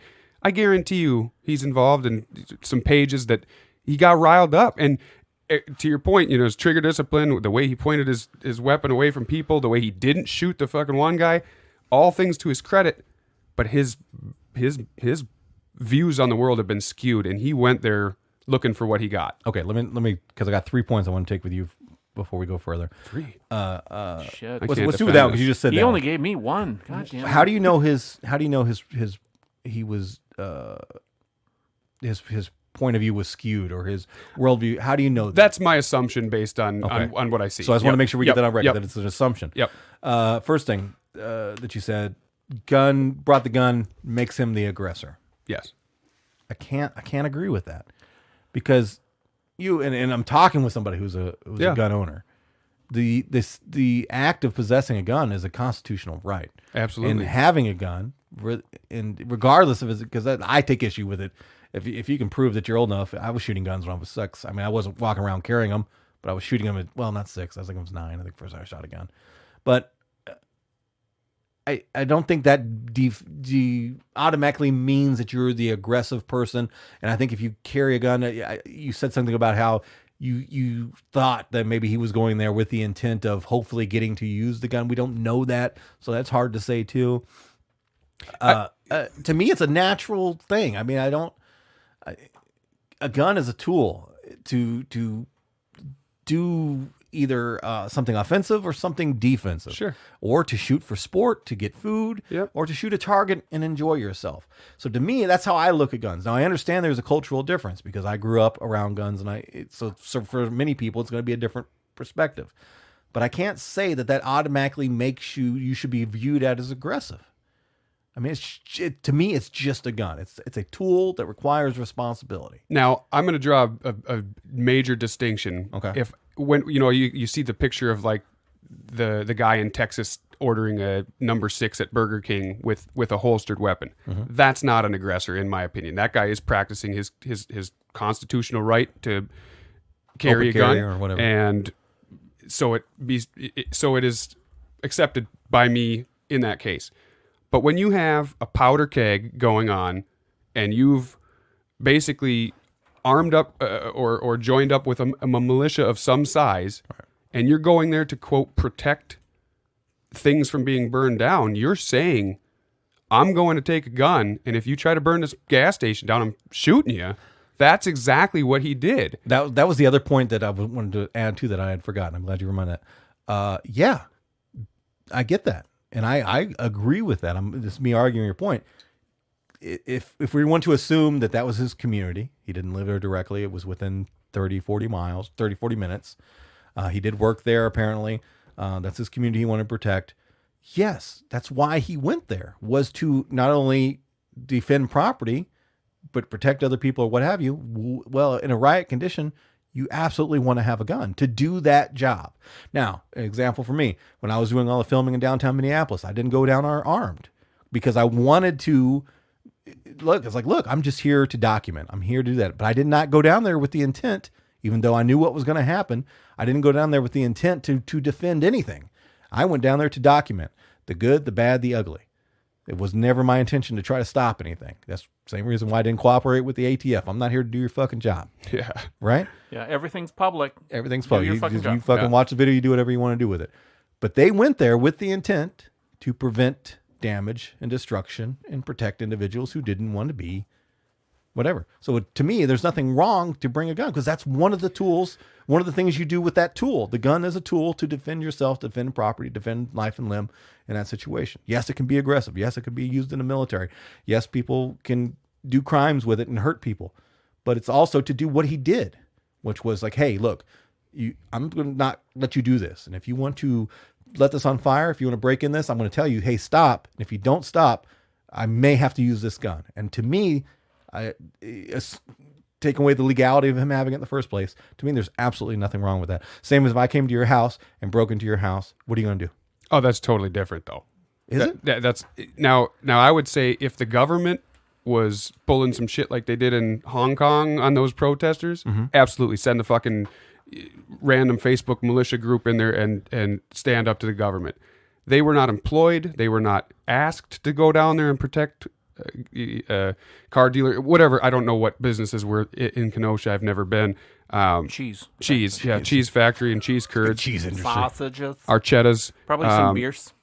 But to me, when it's civilians protesting and even breaking into shit, destroying stuff, that's a big difference between that and government oppression and you know what I mean. Like if they had armed up and defended people from the government, absolutely, I'm all in. But to go in and say like, we're gonna go and defend a fucking Tires Plus with fucking AR-15s, that to me is ridiculous, quite honestly, unless the government said we don't have enough guardsmen, we don't have enough police force, we don't have the equipment, so if you've got a fucking weapon and you're over 18, I would put that, right. Or you've served in the military, or you're certified to carry, come on down, we'll give you the fucking deputy doofy badge for the day and swear you in.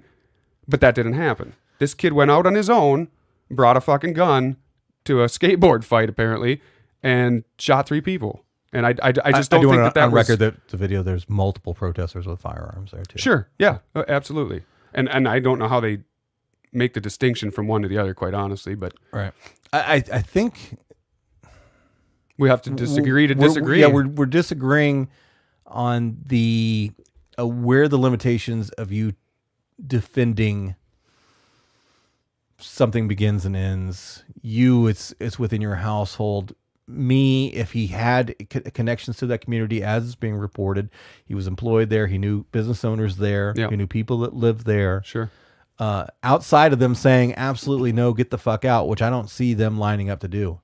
I don't see the law enforcement there doing it, and I don't see the community lining up. If he went to somebody's house and said, "I'm going to stand here until this unrest is quelled," yeah, I would have a totally different opinion of that. If Joey, you said, Kyle, you don't have a gun, I've got one. This shit is right on your block and it's just down the street and it could come to you. I'm going to protect you and your family. You got my fucking vote, but not in the way that this happened. And let me give you a what if then. Where he was at was a dealership or a repair shop or something, whatever the business is.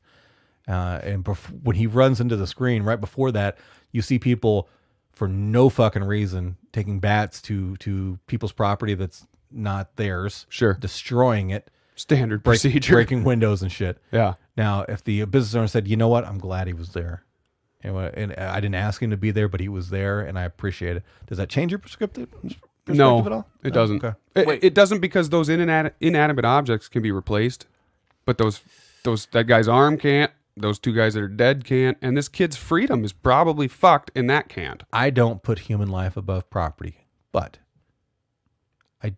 not going to let you come to my house. Because you hate people. Well, because you don't like people mostly. I like them in a general sense. Fair enough. They're right from afar, right? I don't go out and damage your shit. I don't come. I don't steal your shit. I'm talking to you as in general. You. Yeah, right. Me specifically. You haven't damaged my shit. Not yet. Not yet. Keep talking, boy. Right? But I'm not going to let you come and break. I'm not going to say, hey, don't hit my car. And you keep hitting my fucking car, I'm gonna point a gun at you and I'm gonna say, look, stop hitting my car. Sure. And if you don't, I'm gonna put a fucking bullet in your chest. Okay. And if that sounds harsh to anybody listening to this, or it sounds harsh to you guys, I'm sorry. I'm trying to be I try to be the best human being I could possibly be. Sure. I came from a place where I was a horrible piece of shit earlier in my life. I did a lot of destruction to society by doing the drug dealing that I was doing, but I've tried to change that. And I'm never gonna attack anybody offensively. I'm never gonna do that. I don't want to do that. I want to see everybody get along. I want to see everybody try to make it and everybody to be happy. But I'm not gonna let you fuck up my shit. I don't see anything fucking wrong with that. You've made that. You forced my hand to do that, right? I have to make that fucking car payment, and I have to do that shit. I'm telling you, stop doing that. And here's the risk in my hand. If you keep doing that, then you've made that fucking decision. So that to that point, but which I can still kind of see some of the up and down of him just volunteering. I don't think the law is going to see you shooting a guy in the chest because he's bashing your headlights out as a self-defense, though. Probably not, unless they're. I don't know. They're, we'll have to figure it out. Not exactly after they listen to this podcast. This motherfucker had no lights. Yeah.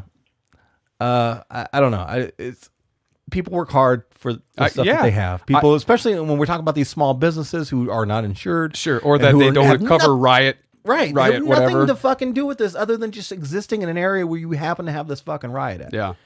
It's very sad, and in no way do I support the destruction of property. I'm not. Right. I'm not. And that's what we had the last version of this we tried to record. I said, burn and destroy what's connected to your problem. If it's the justice system, burn a police station. I don't give a fuck. Burn the fucking banking industry. Don't give a fuck. Yeah. They got their insurance. Yeah, they trust me. They're going to be okay. Well covered. Yeah. They got plenty of money as long as there's no human life. But the guy in there, that owns Fat Nat's eggs is probably fucked. Right. And as long as you can verify there's no other human life in there that you're going to put the risk, do whatever the fuck you want. Oh, do you know? But leave people alone. Leave people alone. People be furious if you burnt down Fat Nat's. Oh yeah. Oh, creased. Oh, golly, they're going to get you with their gout. Yeah. Well, I saw hen houses. And I'm rethinking what I said now about the gun. Legit, maybe that was too extreme of an example. Which one? Shooting somebody in the chest. I really like my car. I really do. Yeah, it's a nice car.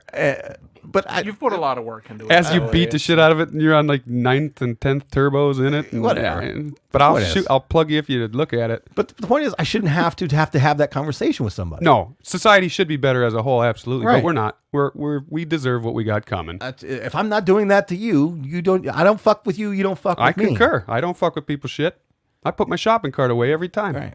I'm not in the. There's people that have way more successful, way more money, more thing like that. I don't go fuck with them just because they got more. No, you're a shopping cart corraler, motherfucker. You'll even bring one over that ain't yours. Man, I brought 3 carts to the corral one time. I'll tell you that story. No, but it's not only did I put my cart back, I was like, you know what? It's cold outside. Those guys are working hard, grabbing the carts, guys and gals, I assume.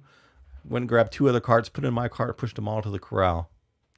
No one gave me a fucking reward. I drove around to Home Depot once telling people that that's not where you got that as they put the front 2 wheels up on like the island, the grass. I'm like, that's not where you got that. And then I just drive away. Oh, I'll grab any cart at Aldi's. I don't give a shit. I want that quarter, bitch. Yeah, that's a different thing. You're doing that for profit. That's a for-profit deal. Oh, you get money from them? Yeah, because what you don't Aldi? Hell nah. Hell nah. Who the fuck is this guy? I've never been to. There's one by my house. You bougie. I'm a Cub Foods guy. Those guys. Surprisingly. The other thing I would say, I've heard. You don't think that was self-defense at that point, regardless of the legalities of his rifle. You don't think that when a guy is threatening you, has threatened you multiple times, cut you off, you're running away from him, you don't think that this is going to be self-defense? I'll say this. Had I been placed in that situation, I woke up and I had a gun or a rifle and I was being chased by those guys and I'd have shot them too. Okay. I'll go there. So it was self-defense. I would have done it, but I don't know that I would be a free man after doing it. Okay. Do I think it was self-defense? Yeah, but it's a chicken and the egg kind of deal that I'm having a hard time coming to terms with. Right. And for a lot of it, I mean, our first segment about the Blake, it's like, fuck, if which one would cause which one, and that's, I don't know. It's hard to. I'm trying to not think about it anymore, but it's freaking hard. Right. To me, the first story, the Blake story, it seems a little bit more cut and dry. That there was Blake rapidly cut off the options for the cops. Yeah. again, I have to keep saying this because there's a group of people that are like, "Fuck you," but Who are you? Based on the everything the cops were doing was right, and they weren't some fucking closet racist just looking to shoot somebody in the back. Yeah. I think that he forced their hand, literally and figuratively. They forced his trigger finger. Yeah. Forced his finger. Yeah, we've all. But this been there. I think the biggest thing here, even if we can get past self-defense, not self-defense, should have been there, shouldn't have been there, legalities or whatever. God damn it sucks to say, but I think Joseph Rosenbaum was the catalyst of what happened here. Beyond the legalities of the gun. Yeah. Sure. If you weren't fucking with this guy with the gun, likely nobody gets shot at all. nothing happens whatsoever. Right? Yeah. And everybody's knee-jerk reaction to. And I want you to protest. I want you to, and I want a cop car to get flipped over every once in a while. That's good. Sure. It's good shit, right? I Go Street Fighter bonus round on that filming motherfucker. Wells Fargo get burned. I'm like, God, that's fucking gorgeous. Yeah. Burn that motherfucker. Liu Kang hat throw at a cop from behind. Yeah. You know that video, right? No. Oh, yeah, the garbage lid. thrown at the Oh, cop. yeah. I don't condone that. It was a little funny though. Well, that wasn't like the Oscar the Grouch trash can lid. That was like a fucking downtown fixture of the streets trash can That lid. took That looked, two people to throw. that was a team lift. This isn't legitimate, but This isn't a legitimate justification. But I've seen a Minneapolis police officer punch a young teen with handcuffs on 3 times in the ribs in North Minneapolis when I first moved here. Yeah, the guy who got hit with the trash can lid is going to be okay. Yeah, I'm with like, you. I've seen you working in the industry downtown. I've seen some things that you're like, questionable. Really? Like, oh, okay, that's why they hate you. You're gonna right open there. that whole door with that guy's head. Okay. You got anything else as far as this story here? Has you changed? No, Have you swayed? Or no, I understand why Kyle did what he did, but I really don't think he should have been there. Past curfew, his age, everybody mother was there past drove curfew. him. There was a curfew on the Well, city. yeah, well, still, Right. so everybody. But yeah, I mean, I think what has been amplified on his self-defense and the shitty situation was, that what you said, the first guy who got killed was really the major instigator. And, people, it's dark out and then all they hear a shot or a bang. And then people are like, that guy killed a guy. It's like, but they didn't say into self-defense. Right. But before we talk about the last guy in Portland that we don't really have a lot of information. We're just going to speculate a little bit.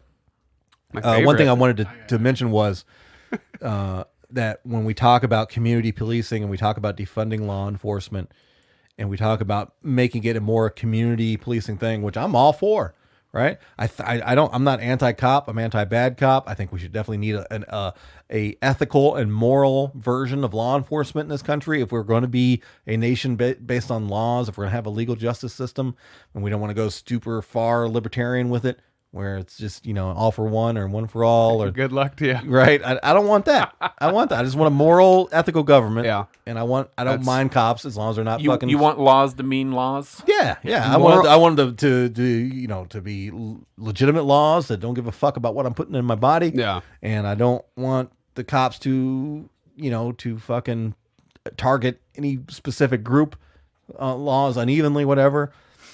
But again, if you want community policing, if you want limited law enforcement, it's kind of what Kyle is. You're kind of getting a sample-ish of what it is. A chilling vision of things to come, as it were. Or, right, it is what it is. You don't attack people. The penalty for putting somebody else's life in danger is your life becomes put in danger. And I think that goes beyond laws. I think that's a humanity law, a human law. Like if you fuck somebody up, you run the risk of getting fucked up. I hate this phrase, but it's play stupid games, win stupid prizes. God, I fucking hate that. But that's It's about so, all. Yeah. And it sucks. Put yourself in a because people on the right, they don't have the capacity of coming up with one or two good lines. Right. And that motherfucker gets beat to death. It is Do fucking stupid horse. things, win stupid prizes. I like really. Yeah. Can we put yourself in a bad situation? Bad things happen. Yeah. I guess it'd be the better way to put that. Loud You noises are loud. Super loud. You got to own your actions as a human being. And I am guilty of not doing this earlier in my life. I did a lot of stupid shit without the forethought and without thinking and not considering both the impact on myself and the impact on my community and things that I've done. So I look back with great regret, and I feel very bad about some of the things that I did. I'm very fortunate to be alive. Should have been dead 6 or 7 times. But what I've learned is we need to do that. We need to own what we do. We need to own our actions, and we own our behaviors and all that stuff, because if you do it and somebody responds to it, you've created that. And that's one of the if I could reach into like the bag full of things that are fucked up right now, it's like too many people don't want to do that now. Right. Again, it took me my early 30s, yikes, before I even understood the concept or began to. And I'm still evolving. Ooh, I think I knew you then. Yeah, probably did. No, I probably just told you. It was just after. Just after. So yeah, Gross. I don't know. Do you think? Do we want to speculate? I think it's still too early, even based on our points of view.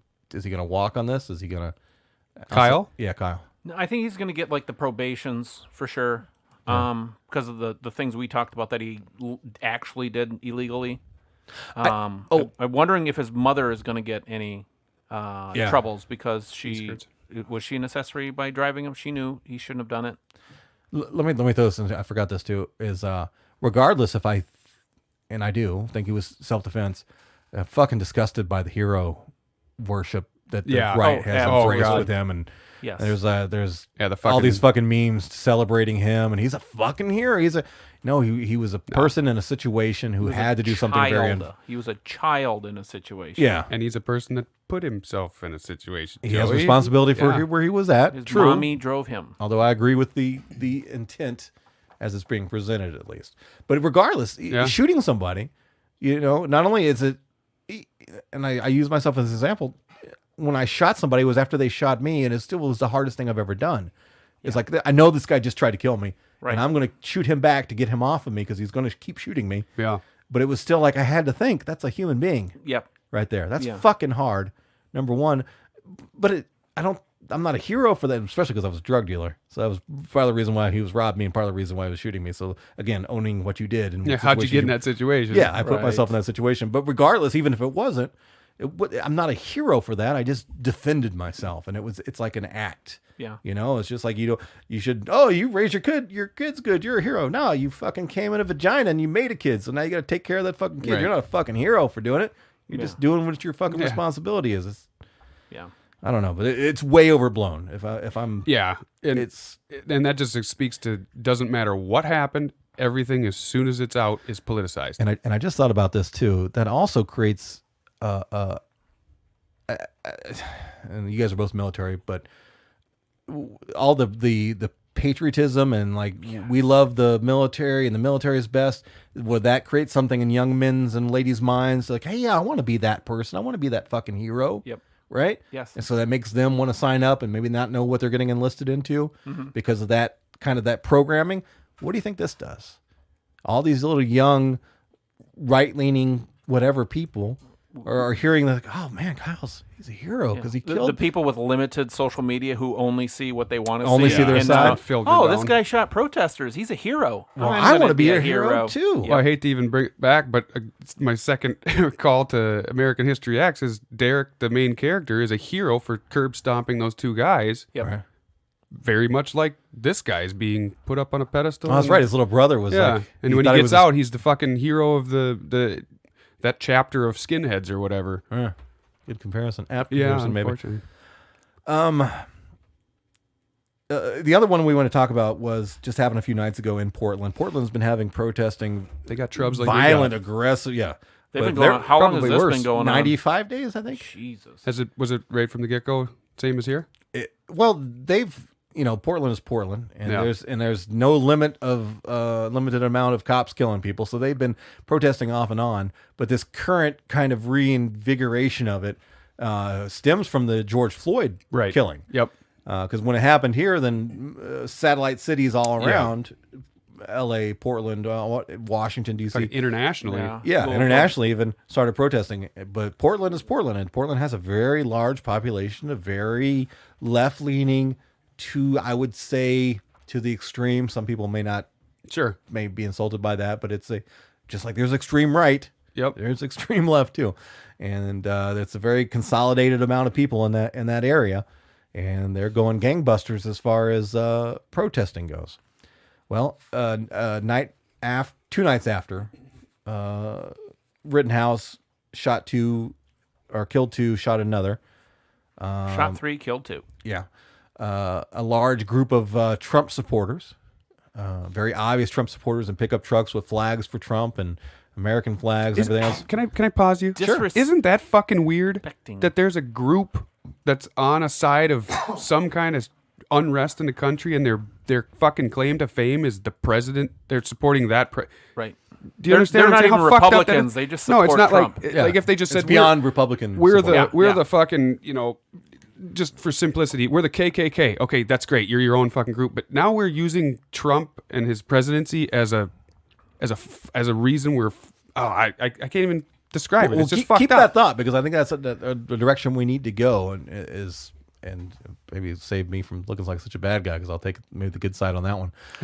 But they start driving through the protesters and like literally driving through. So say what you want about protesters in the street or whatever, you legally can't intentionally run over somebody, Right.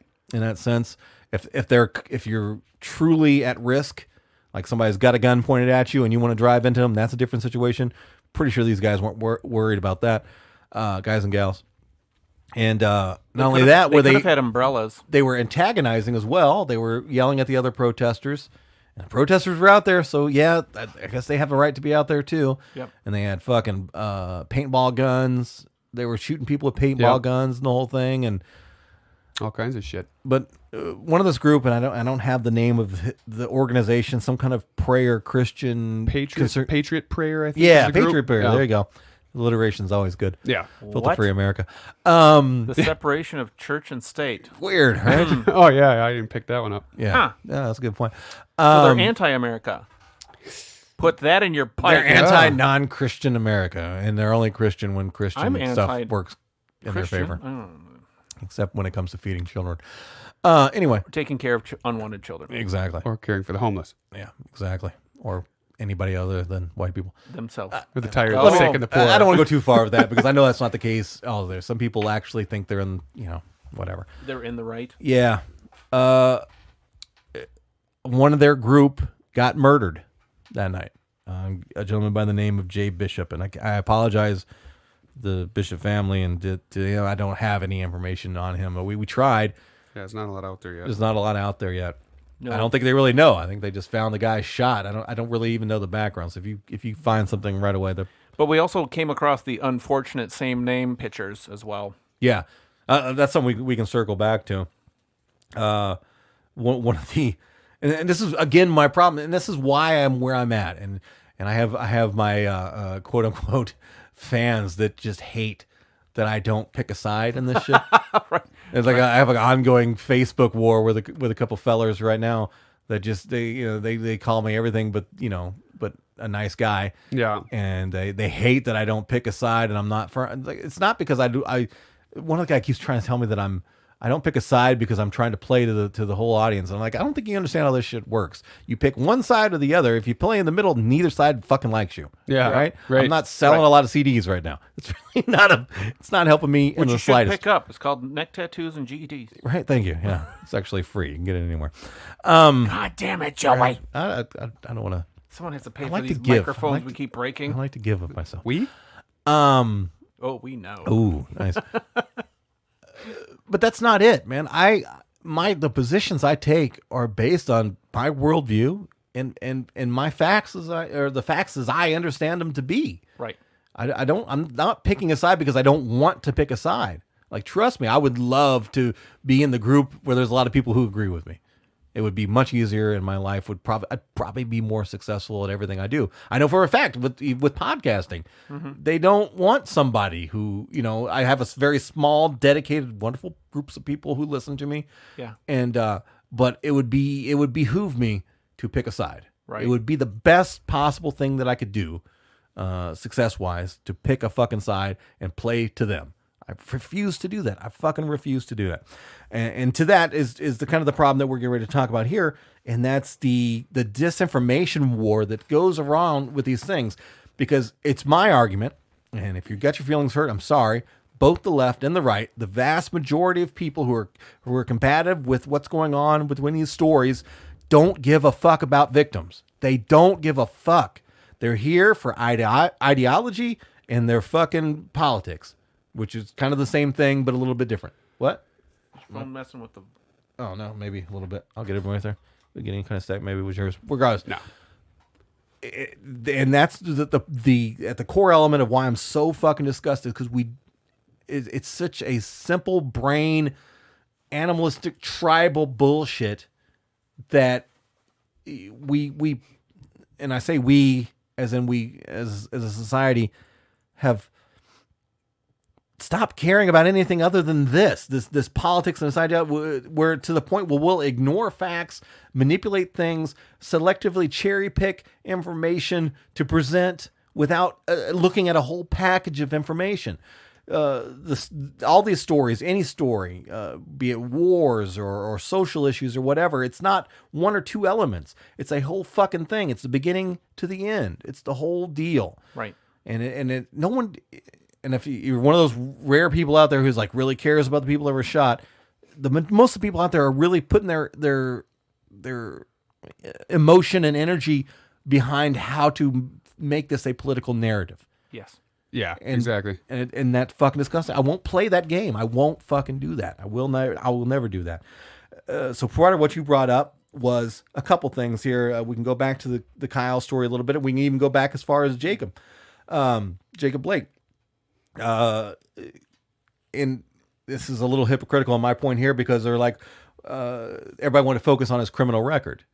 Well, I suggested his criminal record was important because the cops need to know what they were going into. So that's the element I'm talking about. But there's a group of people who are like, well, fuck everything. Who gives a fuck if the police shot him because he was charged with this? Right? Yes. Guilty until proven innocent. Right. Well, that wasn't my angle. My angle was like, look, the cops need to know what they're going into, and this guy is charged with this, so they need to take that into account. But to me, regardless if you're charged with child rape or murder or regular old rape or animal rape, ROR, regular murders and rapes. I don't think you should be shot in the street. I think they should make the effort to arrest and detain, which I believe they did in that case. They've proven they can do it, and then go to court, right? With the Kyle thing, both Kyle and the victims. Okay, the victims apparently Rosenbaum have sex charge crimes, and the other guy was breaking and entering was one. I don't know which of the other two was which, and then there was another one that was domestic violence. Yeah, and now they're calling it the Kenosha hat trick. That's what I see. Yeah, that was one of the memes that the... Yeah, fantastic. There's a T-shirt of that. That's great. Be proud of yourselves, Christ. America. So that they're using that as justification. So what's not, although I'm siding with Kyle as of right now, Thanks. I don't want the young Kyle. Sorry. The young better shooter probably Kyle. Fuck that. Yeah, he'll never side with you. Right, never. Not on this show. We're gonna go shoot. We'll see. We'll see. Especially now that I got glasses. Right. About time. That helps when shooting guns to be able to see what's your target is. Helps. Oh yeah. But I just because I side with him on the self-defense, I don't give a fuck what the guy's charged with. It doesn't matter. It matters to me not. So much so that if they were the best people on this planet, up until the point of them trying to attack somebody, I wouldn't give a fuck. I wouldn't care. Well, and it's not the same. We don't need to know what the guy's background was. The cops kind of need to know who they're going to deal with. In that case, Yeah. And then the other one, the new again, how what I'm talking about here spreads to all three stories. The one I just saw when it was like the next day after Jay Bishop was killed, and regardless of what his politics are, which I probably don't agree with most of it, there was a picture being spread trying to claim that it was him. Yeah. And he had a Nazi flag in the background, and the girl he was embracing. No, the girl he was embracing had it on. Oh, that was her with it. Yeah. Oh, okay. I believe that's right. Am I right? Yeah, no, you're correct. Okay. So, but it wasn't him. This dude was like 20 years older than this dude. He's like the only at least 10 years older. At least 10 years old. And clearly not him, but that was a meme being spread. Like, look, this is the guy who got shot. He's a Nazi. Who gives a fuck? That's not how it fucking works. Exactly. If you want to hold the police to a standard, if you want the police to enforce the law legally and ethically, you know what? You can't go shoot a fucking Nazi. Right. You just can't. Have they said that season's out on Nazis? Because they were just fucking Nazis killing them all. Like no, now, that was 2016. We gotta go back. We gotta wait till 2020. Well, now everybody's every a 10 Nazi. years. If you're not to the left, it's your default. But Nazi. like I'm a Nazi to some people, right? Right. Weird. Yeah. Yeah, but the people Well, that are I actually think it's hanging more the Nazi haircut. flags and swastikas and shit all over the place. and, Just to like, clear, there's no Nazi flags or swastikas No. in the studio whatsoever. No. There's none. I've actually have a concur. bust of Martin Luther King staring me down very judgmentally as I'm And- you also have a poster of Jimi Hendrix. Lots who's of minorities in Very, here. very much not a minority art. and Wolverine getting DDT'd by Justin Caesar's nice statue there. Yes. We still need Two to talk men about embracing. that. Two men embrace it. It's really not homophobic in the slightest. Do have a very disparaging thing about Obama. Can you stop petting it the whole goddamn show, though? That'd be great. It gets bigger if you touch it. Yeah, we still need a place to sit. But this kind of goes back to the thing we just don't care. We don't care. We're in this weird state, It's all agenda pushing. right? And even people who I'm not going to name names, but people I love and I care about as human beings, and they're up until the year of the election, they were calling out both sides, and all of a sudden everybody just falls back in line. Yeah. Oh no, I'm going to support Trump, and no, I'm going to support this guy. I'm not going to give a fuck about anything else. I'm not going to care that the guy is really fucking creepy with kids, and I'm not going to care that this guy was accused of raping this girl, and this guy was accused of finger blasting this lady. We're just going to fucking pick sides and fucking bury our face in it and just keep doing the bullshit. It's just so they can win. That's the whole thing. They just want the win. Right. They don't give a fuck morals or not. They just Any kind of more, and this is both sides. This is like the rapey quarterback. They're Right. like, well, did we win though? We go to state. Right? Roethlisberger. Well, then she should have dressed different. Well, what the fuck? Exactly. But then if they lose, then he's an asshole. Just saying. So I don't know. It's a great system we got here. It is. It's really fucking unraveling at the seams, it seems. Anything else in summation? I don't. There's nothing else I can say about Mr. Bishop as of right now. Maybe I'll talk about it in a future episode if something else comes out. But the point is, here's what we should end on. Actually, this is what we should end on. Sure. Where the fuck is this going? Because to me, I've been telling people ad nauseum for many years, like keep up. ignoring this shit. Yeah. We're gonna get to this fucking place. My anti-gun friends, I'm like, you really want some guns because you don't want the people that are extreme on the other side to have the guns and you not to have the guns. When I talk about the police, I'm like, look, you keep letting cops murder people. Eventually, it's going to get to a point where there's going to be riots in the street. Hey, here we are. I said this on fucking AM 950 back in 2014. We're going to get to a point where people are going to lose their fucking minds. Yeah. Here we are. So, am I going to keep being right? Or are we going to go to the point now where we're already having skirmishes, small conflicts of people physically fighting, driving down streets with paintball guns, shooting Kenosha, at protesters. Wisconsin. Kenosha, Wisconsin, burning things down. I don't see it stopping. Between now and the election, talking about politics, I don't give a fuck who wins. Right. Whoever wins is going to be some shit. It's going to be some shit. One side or the other is going to lose their fucking mind. Yeah, like we were saying in the garage. Yeah. November 4th, I'm just going to stay home. Yeah. I'm not going anywhere. How far do we want to take this? I think we're fucked. Yeah. I truly Speak do. your mind, because and I think you and I share a lot of honestly, views on that. I think I'll just go from talking to my dad yesterday, and I said if the shit that Trump has done right now hasn't swayed his 30% base that this fucking man is pure evil, we're fucked. Because Democrats don't vote. They'll click polls. Biden might have a fucking 80% favored whatever, but Democrats don't go to polls. Republicans vote. All right. And I don't think that if he wins, he's going to leave after 2024. I don't think that he's leaving. I think we got to fucking coup this motherfucker out of this office. Right. And that is not me saying I'm a Biden supporter, because I think the left has missed a huge opportunity 2 election cycles in a row to easily fucking tap this win in. Yes. But they want to play this stupid fucking game. And you had the most 2 despicable fucking candidates in 2016, and we got one.